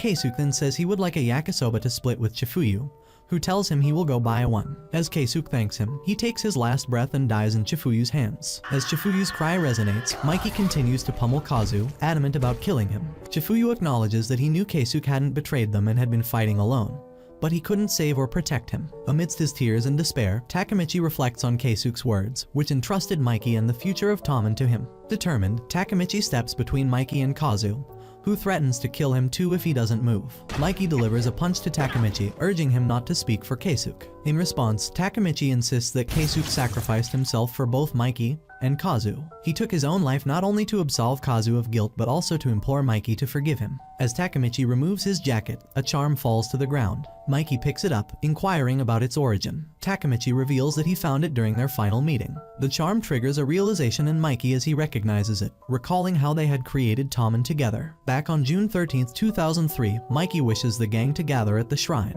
He rides along with Keisuke on his bike. As they stop at a red light, Keisuke claims his bike is the best in Tokyo. The rest of the gang also stop one by one at the red light, and each claims his bike is the best. As it turns green, Pachin passes them all, stating his bike is the best and calls a race to the shrine. Annoyed, they all started racing, but Mikey started to feel tired and fell asleep. Because they could fall, Keisuke drives more slowly and arrives last at the shrine, also having to carry the sleeping Mikey to the top. Mikey wakes up, and as they gather around, he asks them if they have heard about the Black Dragons. Takashi confirms, stating they are brutal and 3 years older. Mikey then asks Kazu why he hasn't told them he was fighting the Black Dragons alone, and Pachin recalls that Kazu lives in the Black Dragons' territory. Mikey wishes to take them on, but the Black Dragons are big gang. Keisuke then proposes they form their own gang. They quickly agree, and Keisuke explains what position each one will have. Mikey as commander, Ken as vice commander, Takashi, a mediator who will command the elite guard. The powerhouse Pachin will carry their banner, while Keisuke and Kazu will be the attack unit. Mikey states he came up with a name, Tokyo Manjiro Gang.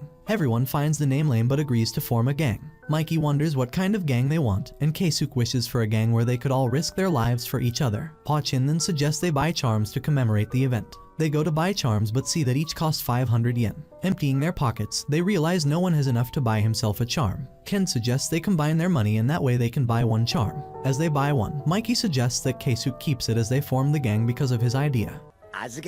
Back in the present, Mikey holds charm, recalling past events and that Keisuke was the one that created Tommen, wanting it to be a gang that protects everyone. Moments later, they hear police sirens and everyone decides to leave. Kazu tells them to leave as he will remain with Keisuke, as it's his fault and wishes to settle it. As Tommen starts to leave, Kazu tells Mikey that he can't ask for forgiveness, but he will carry the burden for the rest of his life and bows down. The battle ended as Tommen's victory, but Kazu is arrested. Later, the conflict became known as the Bloody Halloween. 2 weeks later, Chifuyu visits Keisuke's grave, bringing him some yakisoba that he splits with him as he promised. Chifuyu recalls the time he was 12 and started his first year in a new school. He quickly beats some older guys, claiming to be the most important guy there. Later, his followers tell him that there is a guy that was held back and is still in his first year. Believing he could be some good delinquent, Chifuyu goes to look for him.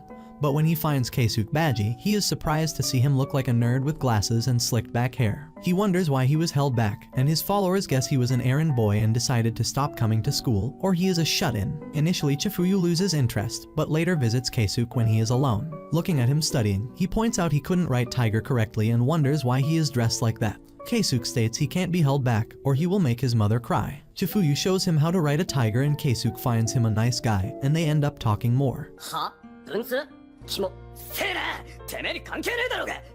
While going home, Chifuyu gets stopped by one of the senpais he beat earlier, who called an older guy from the Mandala gang. Chifuyu ends up headbutting their commander, stating he was just trying to greet them, and states they are lame for ambushing a single guy. Chifuyu manages to beat some of them, but they are too many for him. Keisuke then shows up, stating they are lame for attacking one guy, but thanks to Chifuyu as with his help he managed to finish his letter. As thanks, he decides to help him and takes the Mandala commander in a single blow. As he beats them all, he warns them that if they touch his friend again, he will crush their entire gang. Keisuke then asks Chifuyu if he likes yakisoba. Amazed by what Keisuke did, Chifuyu confirms. Keisuke then invites him to his place, making Chifuyu realize they live in the same building. but on different floors. However, Keisuke ends up having only one yakisoba and they end up splitting it. Finding Keisuke cool, Chifuyu decides to become his follower. At Tokyo Juvenile Detention Center, Takemichi and Ken visit Kazu. Kazu tells them he is likely to get 10 years, but wonders if that's enough. However, he has no intention of running away and will face what he has done. Ken tells him not to die, knowing what Kazu was thinking, and that he won't forgive him if he takes his life to try to make amends. He then gives him a message from Mikey that he is still part of Tommen and that he forgives him. After meeting with Kazu, Ken tells Takemichi that Mikey also has a message for him. He has something important to talk with him and wants him to be at the next gang gathering. Takemichi wonders what he wants to talk about. He recalls he failed to do anything on the bloody Halloween and Keisuke died and Kazu was arrested, but Mikey didn't kill Kazu. He wonders if that is enough to stop Kisaki from taking over Tommen. While following Ken, Takemichi realizes they are in Shibuya and Ken tells him they are almost at his place, which surprises Takemichi that Ken lives in the middle of the city. However, Takemichi is shocked to see he lives in a brothel. The moment they get out of the elevator, a woman scolds Ken for being home early as that won't make him a proper delinquent. Ken is then asked to change a light bulb, and he tells Takemichi to wait for him in the lobby. While waiting, he sees a man also waiting and clipping his nails. As the man decides to go to the toilet, a girl comes out and introduces herself as Rumi, thanking Takemichi for requesting her. She takes him with her and asks him to take a shower. As he does, she asks if she can join him and Takemichi starts imagining Ken decided to help him lose his you-know-what. Coming out of the shower, Takemichi sees Ken, who wonders what Takemichi is doing. Irritated, Rumi realizes Takemichi is one of Ken's friends. Ken tells her she must confirm with her customers, but she counters saying the lobby isn't for personal use. As she leaves, Ken explains he has no parents and everyone at the brothel raised him together. At Ken's room, Takemichi notices pictures of the gang and Ken reveals these are all the people who are important to him. He reveals he knew it was wrong, but also wanted to kill Kazu and thanks Takemichi for stopping Mikey as he himself couldn't. Leaving his place, Takemichi comments that he understands Ken. But as he also saw a picture of Emma, he knows for sure he cares for her and cheers for her to keep pursuing him. He sees Emma and how she runs to Mikey, hugs him and tells him she loves him. Shocked, Takemichi starts to panic about what will happen if Ken sees this and that this will be the end of Tommen for sure. Hinata shows up and comments that there is indeed some mystery. Naoto explains they were shopping and saw Takemichi. Knowing that Emma likes Ken, Hinata wonders what is going on and decides to solve the mystery. The three of them start following Emma and Mikey around. Kazushi ends up seeing Takemichi. After Takemichi explains the situation, Kazushi states he heard rumors of Emma and how she had been seen numerous times leaving Mikey from his house. As it was always early in the morning, it means she was spending the night there. Hinata then concludes that Emma is two-timing them. She decides to confirm it, commenting that if it's true, she would feel bad for Ken and confronts Emma and Mikey, wondering what is going on. Ken appears and shocks Takemichi. As he approaches Emma and Mikey, Takemichi believes this is the end. But then Ken laughs and comments that Mikey is hanging out with his little sister on her birthday. Ken then tells Takemichi that Emma and Mikey are siblings from different mothers, shocking both Takemichi and Hinata. Emma states she told Hinata about it, but Hinata had completely forgotten and acted distracted with Kazushi. Ken gives a present to Emma, a plush toy she wanted from the arcade. As they leave, Hinata hopes that Emma and Ken can work things out and hopes things work for them as well. After walking Hinata home, Takemichi receives a call from Takashi. The next day, while waiting for Takashi, Pain shows up, asking him if Takashi called him here, but as he is busy, he will be the one to show him around. A girl, Yasuda, comes out and yells at Pain, wondering if he is there again to bother their president. The president, Takashi, shows up, saying that he asked Pain to run an errand for him, but Yasuda states he hates all delinquents except him. As he invites them inside, he tells him to wait a bit as it will be done soon. Takemichi is surprised to see that Takashi is the president of a sewing club. He wonders what will be done soon and Pain tells him it's his jacket, and it's the first jacket he personally makes outside for the original members. Takashi explains he wanted to do it as thanks for what Takemichi had done for them. Next day, at Tommen's gathering, Takemichi shows up with his new Tommen jacket. Ken formally welcomes him to Tommen and starts the meeting. Ken warns him that this is going to be an important meeting for him, so he must be prepared. Mikey then shows up with Shuji Hanma and Chifuyu Matsuno. Everyone in Tommen is wondering what Shuji Hanma is doing there. Mikey announces their win over Valhalla and thanks everyone for giving their all in the battle and lets Shuji say a few words. Shuji then explains that Valhalla didn't have a leader for a long time and after their defeat, they will fall under Tommen and become part of it.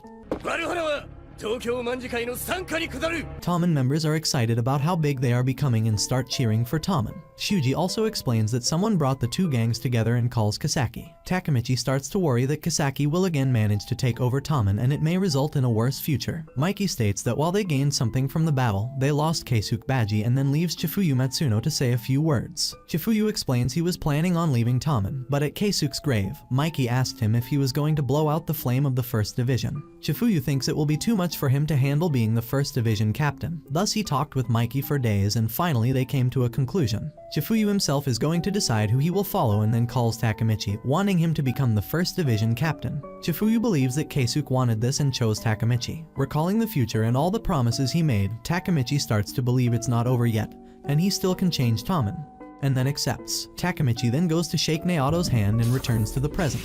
He finds himself in the DVD rental shop he worked for, but the manager, Heisukawa, approaches him and explains they didn't have what he wanted. Takemichi then sees his expensive clothes and new hairstyle in the mirror. Exiting the shop, a guy Takemichi can't recognize waits for him and tells him to come in the car. In the car, the guy tells him they are going to Takemichi's place by Takemichi's order, which surprises him as his apartment isn't in that direction. Wondering what to do, he decides to call Naoto, but realizes he doesn't have his phone number. As they arrive and Takemichi comes out of the car, more scary guys greet Takemichi, but feels he has seen 2 of them. One of them complains they are slow and tells Kazushi Yamagishi he had to keep Takemichi in line. Kazushi explains they were late due to Takemichi wanting to visit the DVD store, making Takemichi realize the guy was Kazushi. Takemichi also realizes the 2 other guys are Makoto Suzuki and Takuya Yamamoto. As they get into the building and everyone calls him boss, looking at how luxurious it is, Takemichi wonders if he got into a winning future. Reaching his apartment, he sees Chifuyu waiting for him, who tells him that the upper echelon is having a meeting, and they need to go. Takemichi can't understand what is going on and Chifuyu reminds him he is Tokyo Manji Gang's top exec. Going on to the meeting, Takemichi sees unfamiliar faces, but recognizes Pa Chin, who comments that not everyone is there yet. Takemichi also recognizes Yasuhiro Muto from the 5th Division and Nahoya Kawada, captain of the 4th Division.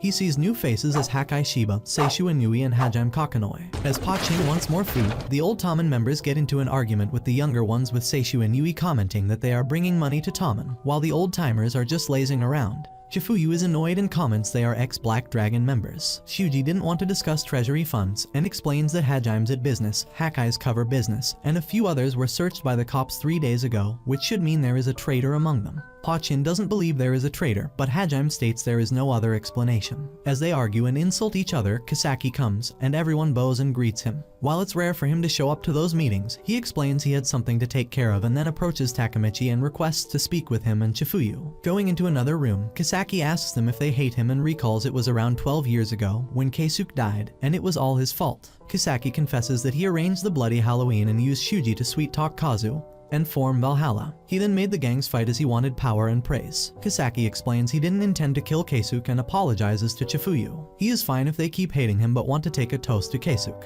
あれ、嘘だ。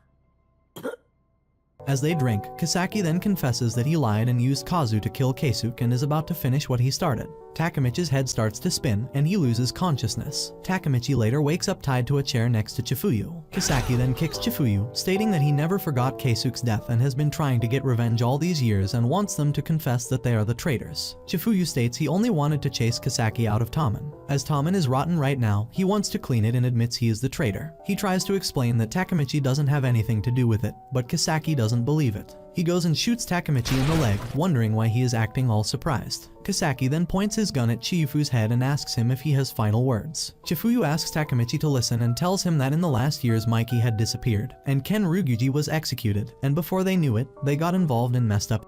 Chifuyu then tells him he leaves Keisuke's feelings and Tommen in his hands, and in that moment Kisaki shoots him in the head. Takemichi can't believe that Chifuyu is dead and starts crying even more. Kisaki yells at him if that's all he's got. As tears appear in Kisaki's eyes, he says goodbye to Takemichi, his hero, and pulls the trigger. じゃあな、俺のヒーロー。 Takemichi breaks down in tears, unable to believe Chifuyu is dead. Kisaki yells at him, asking if that's all he's got. As tears appear in Kisaki's eyes too, he calls Takemichi his hero and prepares to pull the trigger. But before he can, the lights suddenly go out and someone rushes in, stopping him. When Takemichi comes to, he finds himself outside and sees Baji, or so he thinks. It's actually Kazutora. Takemichi greets him, but Kazutora starts hitting him. He explains that the other day, he saw some guys beating a girl, and when he tried to stop them, they claimed to be from Tommen. He He's angry Tommen has turned into a gang that hurts people, especially women. Kazutora says he didn't come for Takemichi, he came to save Chifuyu. Earlier, after Kazutora was released from prison, Chifuyu picked him up. Chifuyu explained that Tommen had gotten out of control and the police couldn't stop them. He wanted Kazutora's help to fix things. Now Kazutora asks Takemichi where he was when Chifuyu was trying to change things. Takemichi realizes that in this timeline, he lost his way and Chifuyu had to act alone. Tommen got big, just like Mikey had dreamed, but it's no longer the Tommen they cared about. Kazutora wonders if this is what Mikey really wanted, or what Baji wanted to protect. Takemichi agrees. It's time to get their Tommen back. As they drive, Takemichi says his head is still spinning. He wonders how things got this bad. Kazutora explains it all changed because Mikey changed. A month ago, Mitsuya disappeared. Mikey tried to find him, but failed. Then Kazutora gets a call and tells Takemichi that while he was with Kisaki last night, Pa and Pei were murdered. It looks like Mikey has started getting rid of his old friends. Kisaki is just following his orders now. Kazutora says they have to stop Kisaki's violence and cut off the money from Black Dragon. Otherwise, Mikey will never go back to who he was. He explains that Black Dragon's leftover members joined Tommen and became Mikey's main fighters. Takemichi remembers that Tommen was originally formed to stop Black Dragon. Kazutora confirms and says the group now makes huge amounts of money, which is corrupting Mikey. Kazutora had tracked down one of their secret accounts and planned to stop their funding. Meanwhile, Chifuyu was working on exposing Kisaki, but Kisaki killed Chifuyu after he got too close. With help from a detective, they discovered Kisaki gave the order to kill Hinata. Even though he had an alibi, Chifuyu had proof. Kazutora takes Takemichi to an alley to meet someone. A man steps out from the shadows, it's Naoto. Takemichi is relieved, but Naoto suddenly arrests him for instigating murder. At the station, Naoto shows him a video Chifuyu secretly recorded. In it, Takemichi is seen ordering Atsushi to kill someone. Takemichi is shocked, it barely looks like him. Naoto explains that the moment Takemichi came back to the present, everything changed. In this timeline, Takemichi isn't a store clerk anymore, he's a high-ranking Tommen member. Hinata was still killed by Atsushi on August 10th.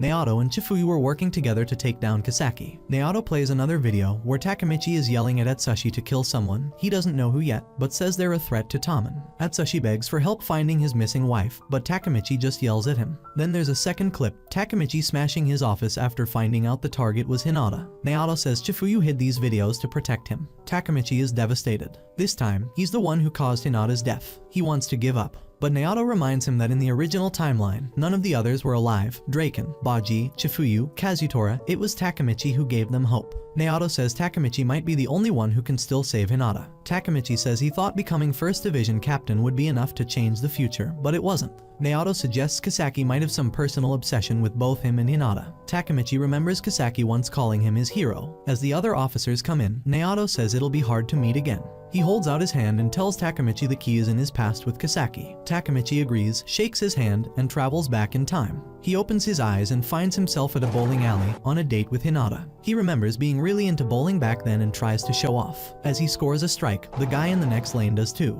The man looks at him and says, "Looks like we're in sync." Takemichi looks at the guy and feels he had seen him somewhere. Hakai recognizes Takemichi and wonders if becoming a captain has done something to his head. Hakai then introduces himself as the vice captain of the 2nd Division. Yuzua wants to leave, but Hakai states he hasn't done bowling and unless he bowls 10 games, he doesn't feel like he really bowled. Takemichi finally remembers that Hakai in the present is from Black Dragon and wonders why is he now part of Tommen. Takemichi recalls the present while he was with Kazutora, where Kazutora explains that Hakai is the 11th leader of Black Dragon. According to rumors, Hakai killed the last leader for money and took over Black Dragon. Hinata notes that Hakai is tall and slim, which annoys Takemichi. Hakai takes down all pins, making a strike and smiles at Takemichi and Hinata. Annoyed, Takemichi goes to show his bowling skills and the two start competing. Yuzua joins Hinata and as Hinata watches them, she notes that Hakai knocks the pins harder than Takemichi. Yuzua explains it's because Hakai is using the heaviest ball. Takemichi overhears which surprises him. They keep competing, but eventually Takemichi fails to make a strike. They move to a punching machine, where Takemichi scores an average score of 50 points, but Hakai reaches the max 100 points. After that, they go to a whack-a-mole game, but Hakai is much better and faster than Takemichi. Next, they play billiards, but Takemichi again loses. Hakai suggests they try ping pong and Takemichi agrees. But Yuzua tells them there isn't table tennis there and wants to go. Hakai apologizes and explains he loves seeing Takemichi's reactions.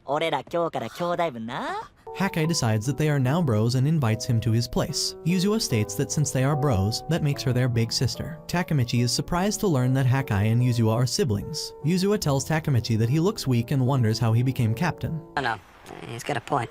Hakai has much more talent to outrank him, but he isn't interested in ranks. Hinata agrees, stating that Hakai looks tough. In that moment, Hakai freezes. Yuzua notes that he is hopeless and Hakai explains that captains have too many restrictions, and he likes to be free. Hinata states he is cool and Hakai again freezes. Yuzua explains that Hakai is awkward and when a girl talks to him, he freezes up. Takemichi wonders if this is really the Hakai Shiba from Black Dragons. He asks Hakai if he gets along with his captain Mitsuya. Hakai tells him to stop being that polite as they are the same age. Yuzua states that Mitsuya is like an older brother to Hakai. Hakai reveals that Mitsuya taught him what makes a hoodlum cool and uncool and is indeed like a real older brother. Yuzua states he loves Mitsuya too much and shows the lock screen of Hakai's phone, which is a picture of Mitsuya. Annoyed, she shows that her lock screen is Hakai. Takemichi is happy to learn that they are getting along but wonders if in the future Hakai is the reason Mitsuya disappears. The Hakai he met in the present is so different, which makes Takemichi wonder what happened to change the current Hakai that much. They reach Hakai's house, but they see black dragons outside. Yuzua states their brother is back and Hakai tells Takemichi to leave. Takemichi wonders who they are, but seeing Hajime, he recalls he is from Black Dragons in the present, which makes him realize that the biker gang they are facing is Black Dragons. One of them recognizes Takemichi as captain in Tommen,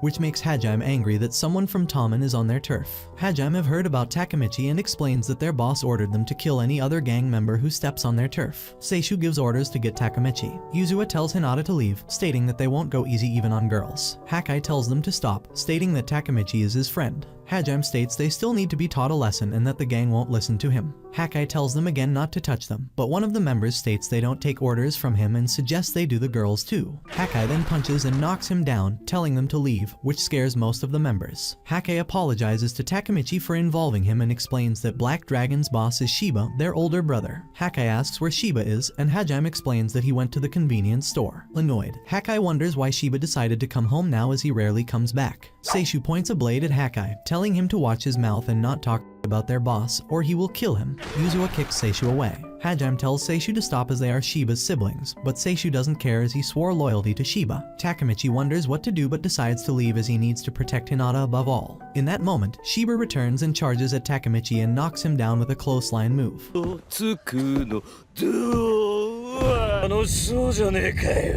Shiba states it's not fair they have fun without him and picks and punches Takemichi. Shiba then wonders who Takemichi is, and Hajime explains he is captain in Tommen. Shiba can't believe it and laughs, but Hajime confirms it and also states he is Hakai's friend. Shiba kicks Takemichi. He turns to Hakai saying that he brought an outsider to their home but won't even join Black Dragons. Shiba then orders Hakai to beat Takemichi to death. Shiba orders Hakai to kill Takemichi. Hakai tries to explain that Takemichi didn't know they were on Black Dragon turf, but Shiba doesn't care. When Yuzua tries to intervene, Shiba slaps her, blaming her for how Hakai turned out. Despite being badly hurt, Takemichi stands up and points out that hitting Yuzua is wrong, especially since she's Shiba's sister. Shiba dismisses him, saying it's a family matter, and begins beating Takemichi. Hinata steps in to stop it, but Takemichi shields her and takes the blows himself. To end the violence, Hakai agrees to leave Tommen and join Black Dragon. Shiba accepts and walks away. Later, Hakai carries Takemichi to safety. Takemichi apologizes that Hakai had to quit Tommen because of him, but Hakai reveals he had already made that decision and thanks him for defending Yuzua. He mentions he has something to do within Black Dragon. This reminds Takemichi of what Kazutora once said, that Hakai kills the leader of Black Dragon in the future. At home, Takemichi begins to worry that things are heading in the same direction and wonders how to stop that outcome. He finds his friends hanging out in his room. They explain they joined Tommen and came to check on their captain. Takemichi is surprised, but Chifuyu reminds him that he was the one who recruited them. The group speculates that a war with Black Dragon might be coming since a Tommen captain was attacked. Chifuyu gives more background about Black Dragon. They're the most dominant gang in the Kanto region, and their 10th generation, led by Shiba, is especially dangerous. Tommen was originally formed because of issues with Black Dragon after Kazutora's conflict with them. The original Tommen crushed the 9th generation of Black Dragon, but Shiba later revived the gang, completely transforming it. He changed the uniforms, trained them like a military force, and got funding through connections with wealthy clients. Takemichi says that the conflict doesn't have to involve Tommen and that he plans to deal with it on his own. Later, Chifuyu takes Takemichi for a ride, and Takemichi realizes Chifuyu wants to remind him he's not alone. Chifuyu instead tells him not to take everything on his shoulders and that Baji wouldn't want that either. Feeling supported, Takemichi decides to finally tell Chifuyu the truth about his time-leaping ability, why he joined Tommen, and what the future holds. Chifuyu admits he suspected something strange about Takemichi all along, especially after noticing his desperation before Baji's death. Takemichi confirms he knew about Baji's fate but couldn't save him. Chifuyu is moved by Takemichi's efforts and accepts his story without hesitation, seeing him as a true partner. This overwhelms Takemichi with emotion. They grab food together, and Chifuyu admits he's frustrated about getting killed by Kisaki in the future. But fighting him now is out of reach. Kisaki commands 100 men and leads the 3rd Division. There's also a 6th Division made up of former Valhalla members. In contrast, they only have the 1st Division. Still, Chifuyu is excited and confident that Takemichi will build the best 1st Division, and he pledges to stay by his side. Later, a Tommen leaders meeting is held. Draken informs the group that Shiba personally beat up Takemichi, which they take as a declaration of war. However, Mitsuya warns that this new generation of Black Dragon is much tougher than before. Some members begin to question why Hakai even took Takemichi into Black Dragon territory and whether he might be working with them. When Takemichi tries to explain, he's told to stay quiet. Takemichi recalls that Chifuyu warned him the previous night that Hakai might quit Tommen at this meeting. To avoid the future he witnessed, Takemichi knows he must prevent that. As predicted, Hakai kneels and asks to leave Tommen, claiming full responsibility as Shiba's brother. Mikey opens the floor to objections, and at first, no one speaks until Takemichi objects. Remembering Chifuyu's plan A, he tries to lighten the mood with a treat Mikey likes, hoping it will buy time. But Mikey rejects it and scolds him for not taking the situation seriously. Takemichi then considers plan B, which involves reading some notes, but finds them useless and realizes Chifuyu had no solid backup plan. Since the issue involves the 2nd Division, Mikey lets Mitsuya decide. Hakai insists that his mind is made up, but Mitsuya refuses to approve his departure. Hakai remembers how he met Mitsuya as a kid. He was beating up someone when Mitsuya intervened, telling him to use his strength to protect others. Now, Mitsuya wants to talk to Shiba, but Hakai doesn't think it'll change anything. When Takemichi and Chifuyu also show up, Mitsuya asks why. Takemichi says it's because he got beat, and Chifuyu adds he's there to watch over Takemichi, who's a moron. Mitsuya meets Shiba and offers a deal. Hakai will join Black Dragon and Mitsuya will cut ties, but only if Shiba releases Yuzuha. He suspects Shiba has plans for Yuzuha and explains Hakai was taking her beatings to protect her. Mitsuya clarifies Hakai left Tommen not out of fear, but to shield his sister. Shiba, angered, tries to punch him, but Mitsuya blocks it and warns that if the deal is off, Tommen and Black Dragon will go to war. Shiba agrees, claiming he never abused Yuzuha and won't hit her again. Takemichi realizes this deal won't stop Hakai's intent to kill Shiba. Later, Hakai thanks Mitsuya, who repeats, use your strength to protect others. Hakai recalls a childhood visit to Mitsuya's home, where he saw him caring for his siblings while their mother worked. When Hakai pitied him, Mitsuya told him not to curse the life he was born into. In the present, he repeats those words. Takemichi considers returning to the future. If Yuzuha is safe, Hakai may not kill Shiba. But Chifuyu doubts it, reasoning that Mitsuya, not Takemichi, changed the future, so nothing might change. Also, Takemichi ends up arrested in the future, making time travel risky. Hakai then approaches Takemichi to talk. He reveals their family is broken. Their mother is gone, their father absent, and Shiba ran the household with violence. Hakai mistook pain for love, but Mitsuya's example showed him a better way, and he resolved to protect Yuzuha, taking her beatings instead. Shiba, however, broke his promise and beat her again. Hakai feels powerless around him, but now he's decided. He'll kill Shiba to protect his sister, even if it means leaving Tommen and getting arrested. He warns Takemichi not to get involved and bids him farewell. Takemichi then vows to crush Black Dragon. Mitsuya tells Yuzuha about his talk with Shiba. She already knows. She's been relieved of her job collecting payments from Shiba's clients. She thanks Mitsuya, but he credits Hakai. As she leaves, Mitsuya suspects she's hiding something and that the truce came too easily. He and Mikey head back, but Mikey detours to a Christmas tree, saying they are now half the original founders and promising never to abandon the group. Takemichi tells the Tommen officers about Hakai's plan to kill Shiba and asks to fight Black Dragon. They refuse, feeling it would betray Mitsuya's truce. Draken agrees. Once they leave, Takemichi and Chifuyu resolve to act alone. Kisaki shows up, wanting to help. Chifuyu rejects him, but Kisaki points out that no one from Tommen will move under Mitsuya's truce. He claims Mikey is weakening while Black Dragon grows stronger. Chifuyu snaps, threatening Kisaki with broken glass, but Shuji intervenes with a knife, reminding them that infighting is forbidden. Chifuyu calms down and asks what Kisaki offers. Kisaki reveals he has an informant inside Black Dragon. They meet the informant, who knows Shiba's schedule. Before he can talk, Hajime Kakanoi appears and takes the informant. Seeing money on the table, Hajime offers info for 100,000 yen. Kisaki pays, and Hajime tells them Shiba is only ever alone on Christmas night, when he visits a church to worship. As Hajime leaves, he warns that Shiba isn't weak and doubts they can beat him. When Takemichi questions his betrayal, Hajime says he respects strength, and offers more info for more money. Kisaki admits he didn't just want to know when Shiba would be alone.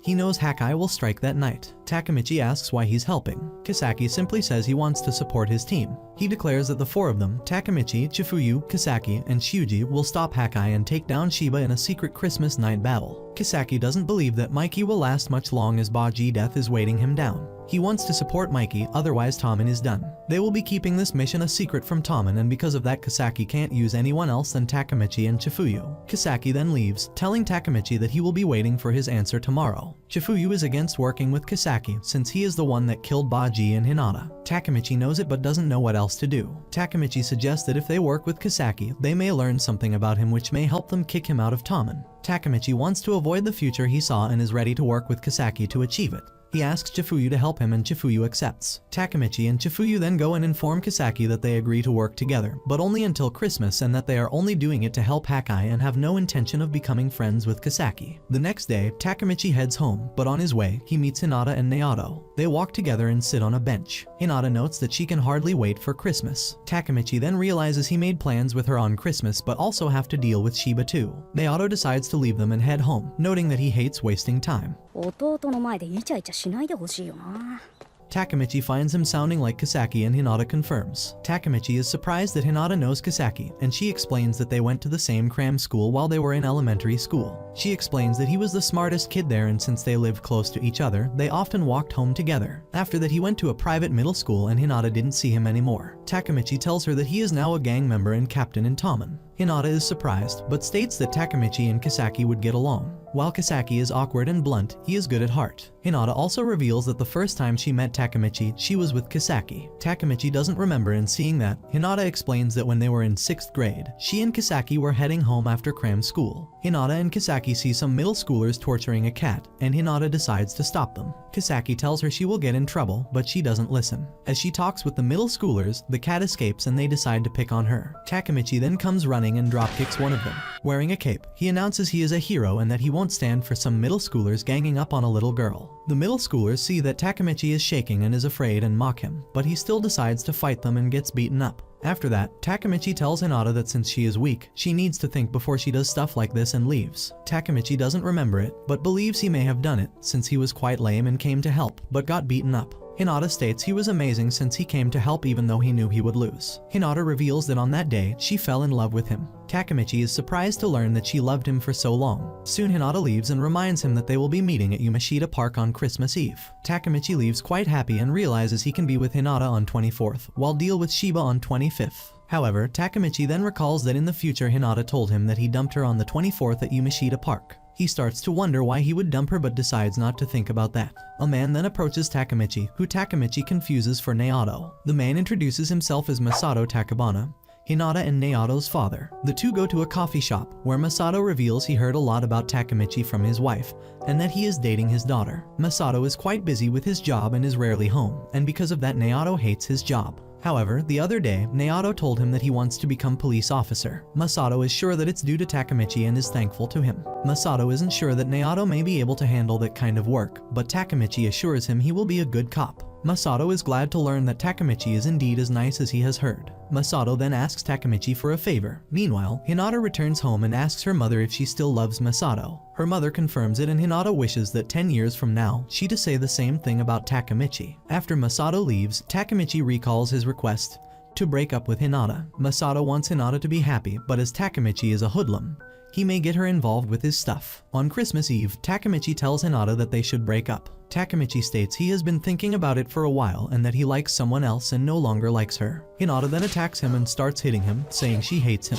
After Hinata leaves, Takemichi recalls his moments with her, telling himself it's for the better, but then cries and wonders what to do now as he loves her. Later, Takemichi joins Chifuyu, Shuji, and Kisaki. Kisaki explains that it all will happen at Utagawa Christ Church in Shibuya, where Shiba will be alone. Chifuyu wonders if the church won't be full of people, but Kisaki explains that it will be tonight, on Christmas Eve, and tomorrow night, it will be empty. They will wait for Shiba outside the main chapel, as likely Hakai would be inside waiting for him. Kisaki wants Takemichi to speak with Hakai and stop him. Kisaki, Chifuyu, and Shuji will beat down Shiba before Hakai can confront him. On Christmas Eve, Hakai dresses as a member of the Black Dragons and prepares to settle things tonight. Seishu tells the Black Dragons that he and Hajime will be in charge of the Black Dragons today, while Shiba attends the church. When Seishu and Hajime are alone, Seishu wonders what Hajime intends to do, and Hajime explains he will be sticking with him. Seishu guesses that he is keeping his promise, but Hajime acts like he forgot about it. Chifuyu recalls the time soon after he joined Tommen.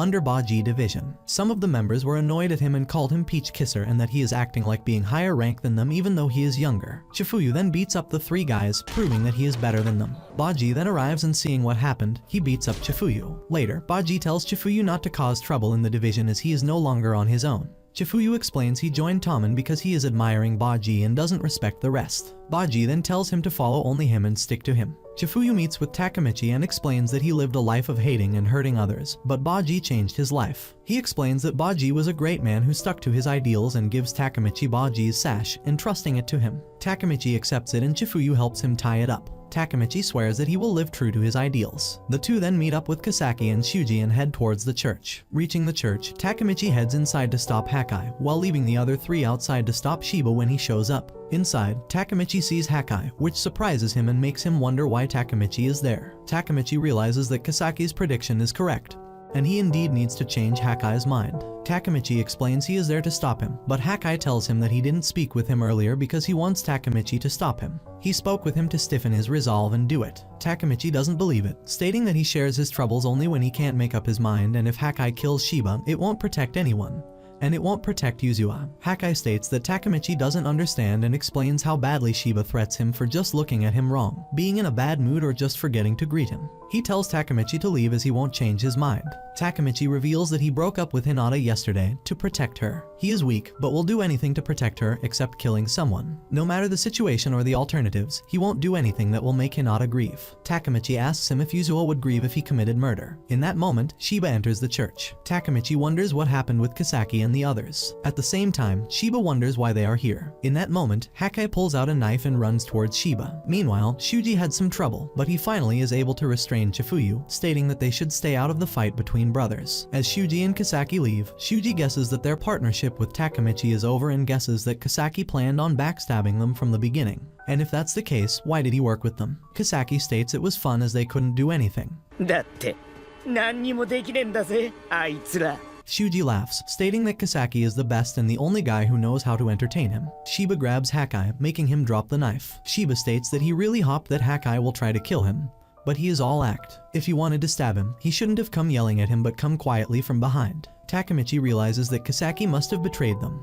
but seeing the knife on the ground, he realizes they must have stopped Hakai from killing Shiba. However, Hakai is now in trouble. Takemichi yells at Shiba to stop. Shiba throws Hakai to the side and tells Takemichi that this is the second time he interfered with Shiba family affairs. Shiba approaches Takemichi and tells Hakai that his back is wide open. Shiba then proceeds and punches Takemichi, explaining that before he punches him with 30% of his strength, but now he is using 50%. As Hakai isn't moving, Shiba tells him that if he doesn't help him, he will kill Takemichi. Shiba then grabs Takemichi and asks him if he knows why Hakai wants to kill him. Takemichi states it's because Shiba abuses Yuzua, which causes Shiba to laugh. Shiba decides to tell Hakai's secret and explains that he isn't the guy Takemichi thinks he is. Hakai starts asking Shiba not to say it. As Shiba is about to reveal it, Yuzua comes from behind and stabs Shiba. Shiba punches Yuzua and gets angry. Hakai asks her why she is there, and Yuzua explains she came to save him and end all of this. Hakai gets angry at Takemichi, guessing he told Yuzua as Hakai had only told Takemichi about it. Takemichi denies it and Yuzua confirms, explaining she heard it from Kisaki. Takemichi then starts to realize that in the original timeline,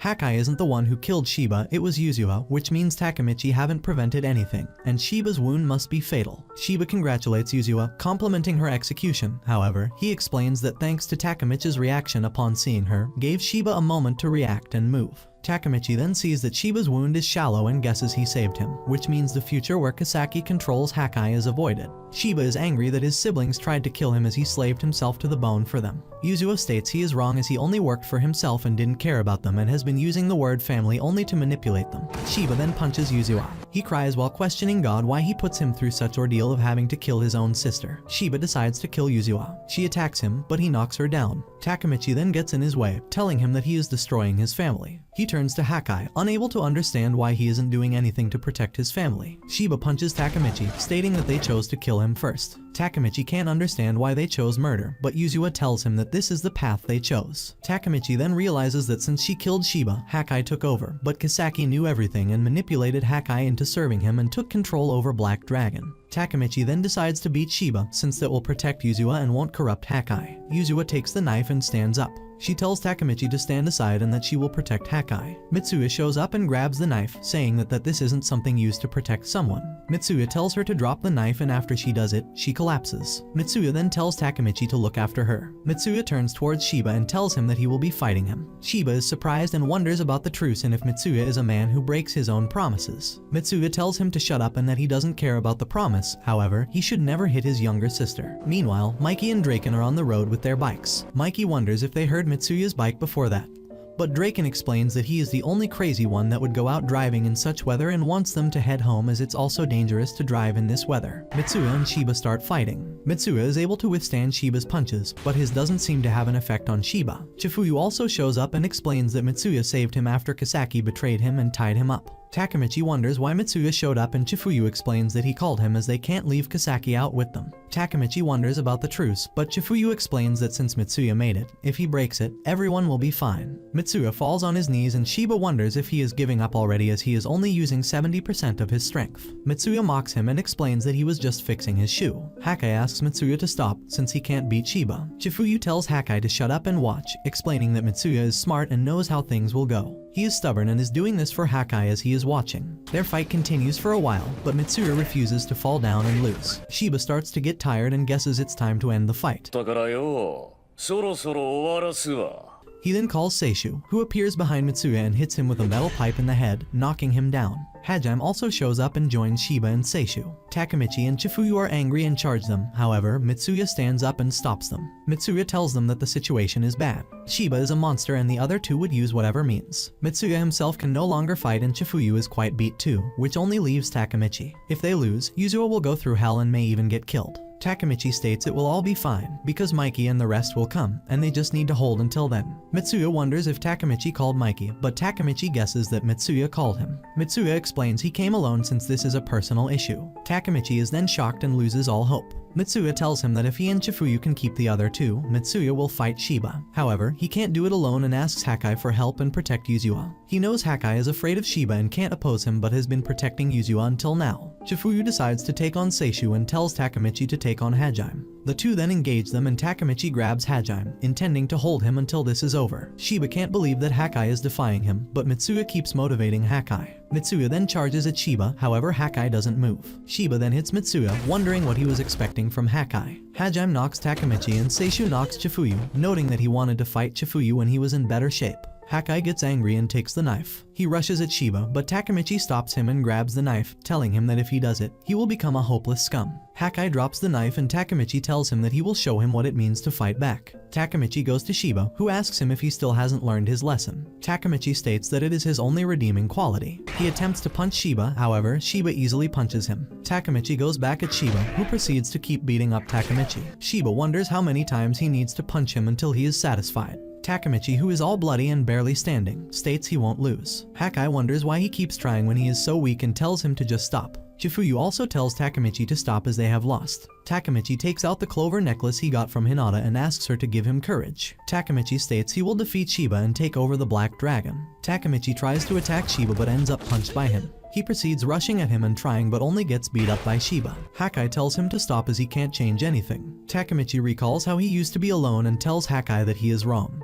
And Hakai is the one that can't change. Takemichi faces Shiba again, recalling that the first time he decided to change the future was after Atsushi died, but since then little by little people acknowledged him. Takemichi manages to hit Shiba at the same moment as Shiba hits him. Shiba states he barely felt it but then fell on his knees. Takemichi again stands up, not ready to give up yet. Takemichi tells Hakai that even if there is a slight chance to change the future, it's worth risking your life. Fighting isn't painful, but being alone is what's most painful. Takemichi tells Hakai that he can talk with him about anything, since they are friends. Hakai falls on his knees and asks Takemichi to save him. Meanwhile, everyone is surprised that Shiba fell on his knees. Shiba stands up and Takemichi faces him, telling Hakai that he will protect Yuzua, just like he wants. Hakai then tells him that things aren't like that and that there isn't a single bruise on his face. However, Yuzua is beaten up. Hakai wanted to protect Yuzua but didn't have the courage to defy Shiba. Yuzua was the one protecting Hakai and all he said was a lie. The one who was taking the beating for two was Yuzua and not Hakai. Hajime finds Hake lame as not only he was protected by a woman but also took her credit. Yuzua tells him to shut up and that it was her decision. Hake apologizes and asks Takemichi to forgive him. He explains that all of this happened because of him as he got caught in his lies. Takemichi tells Hake that he sucks, but he isn't the only one who sucks, as Takemichi sucked even more. Mitsuya also states that Hake sucks, but explains that he acted big when he said to not hate the life he was born into, as in reality Mitsuya hated his life. One time he got fed up and left his siblings, but when he came home,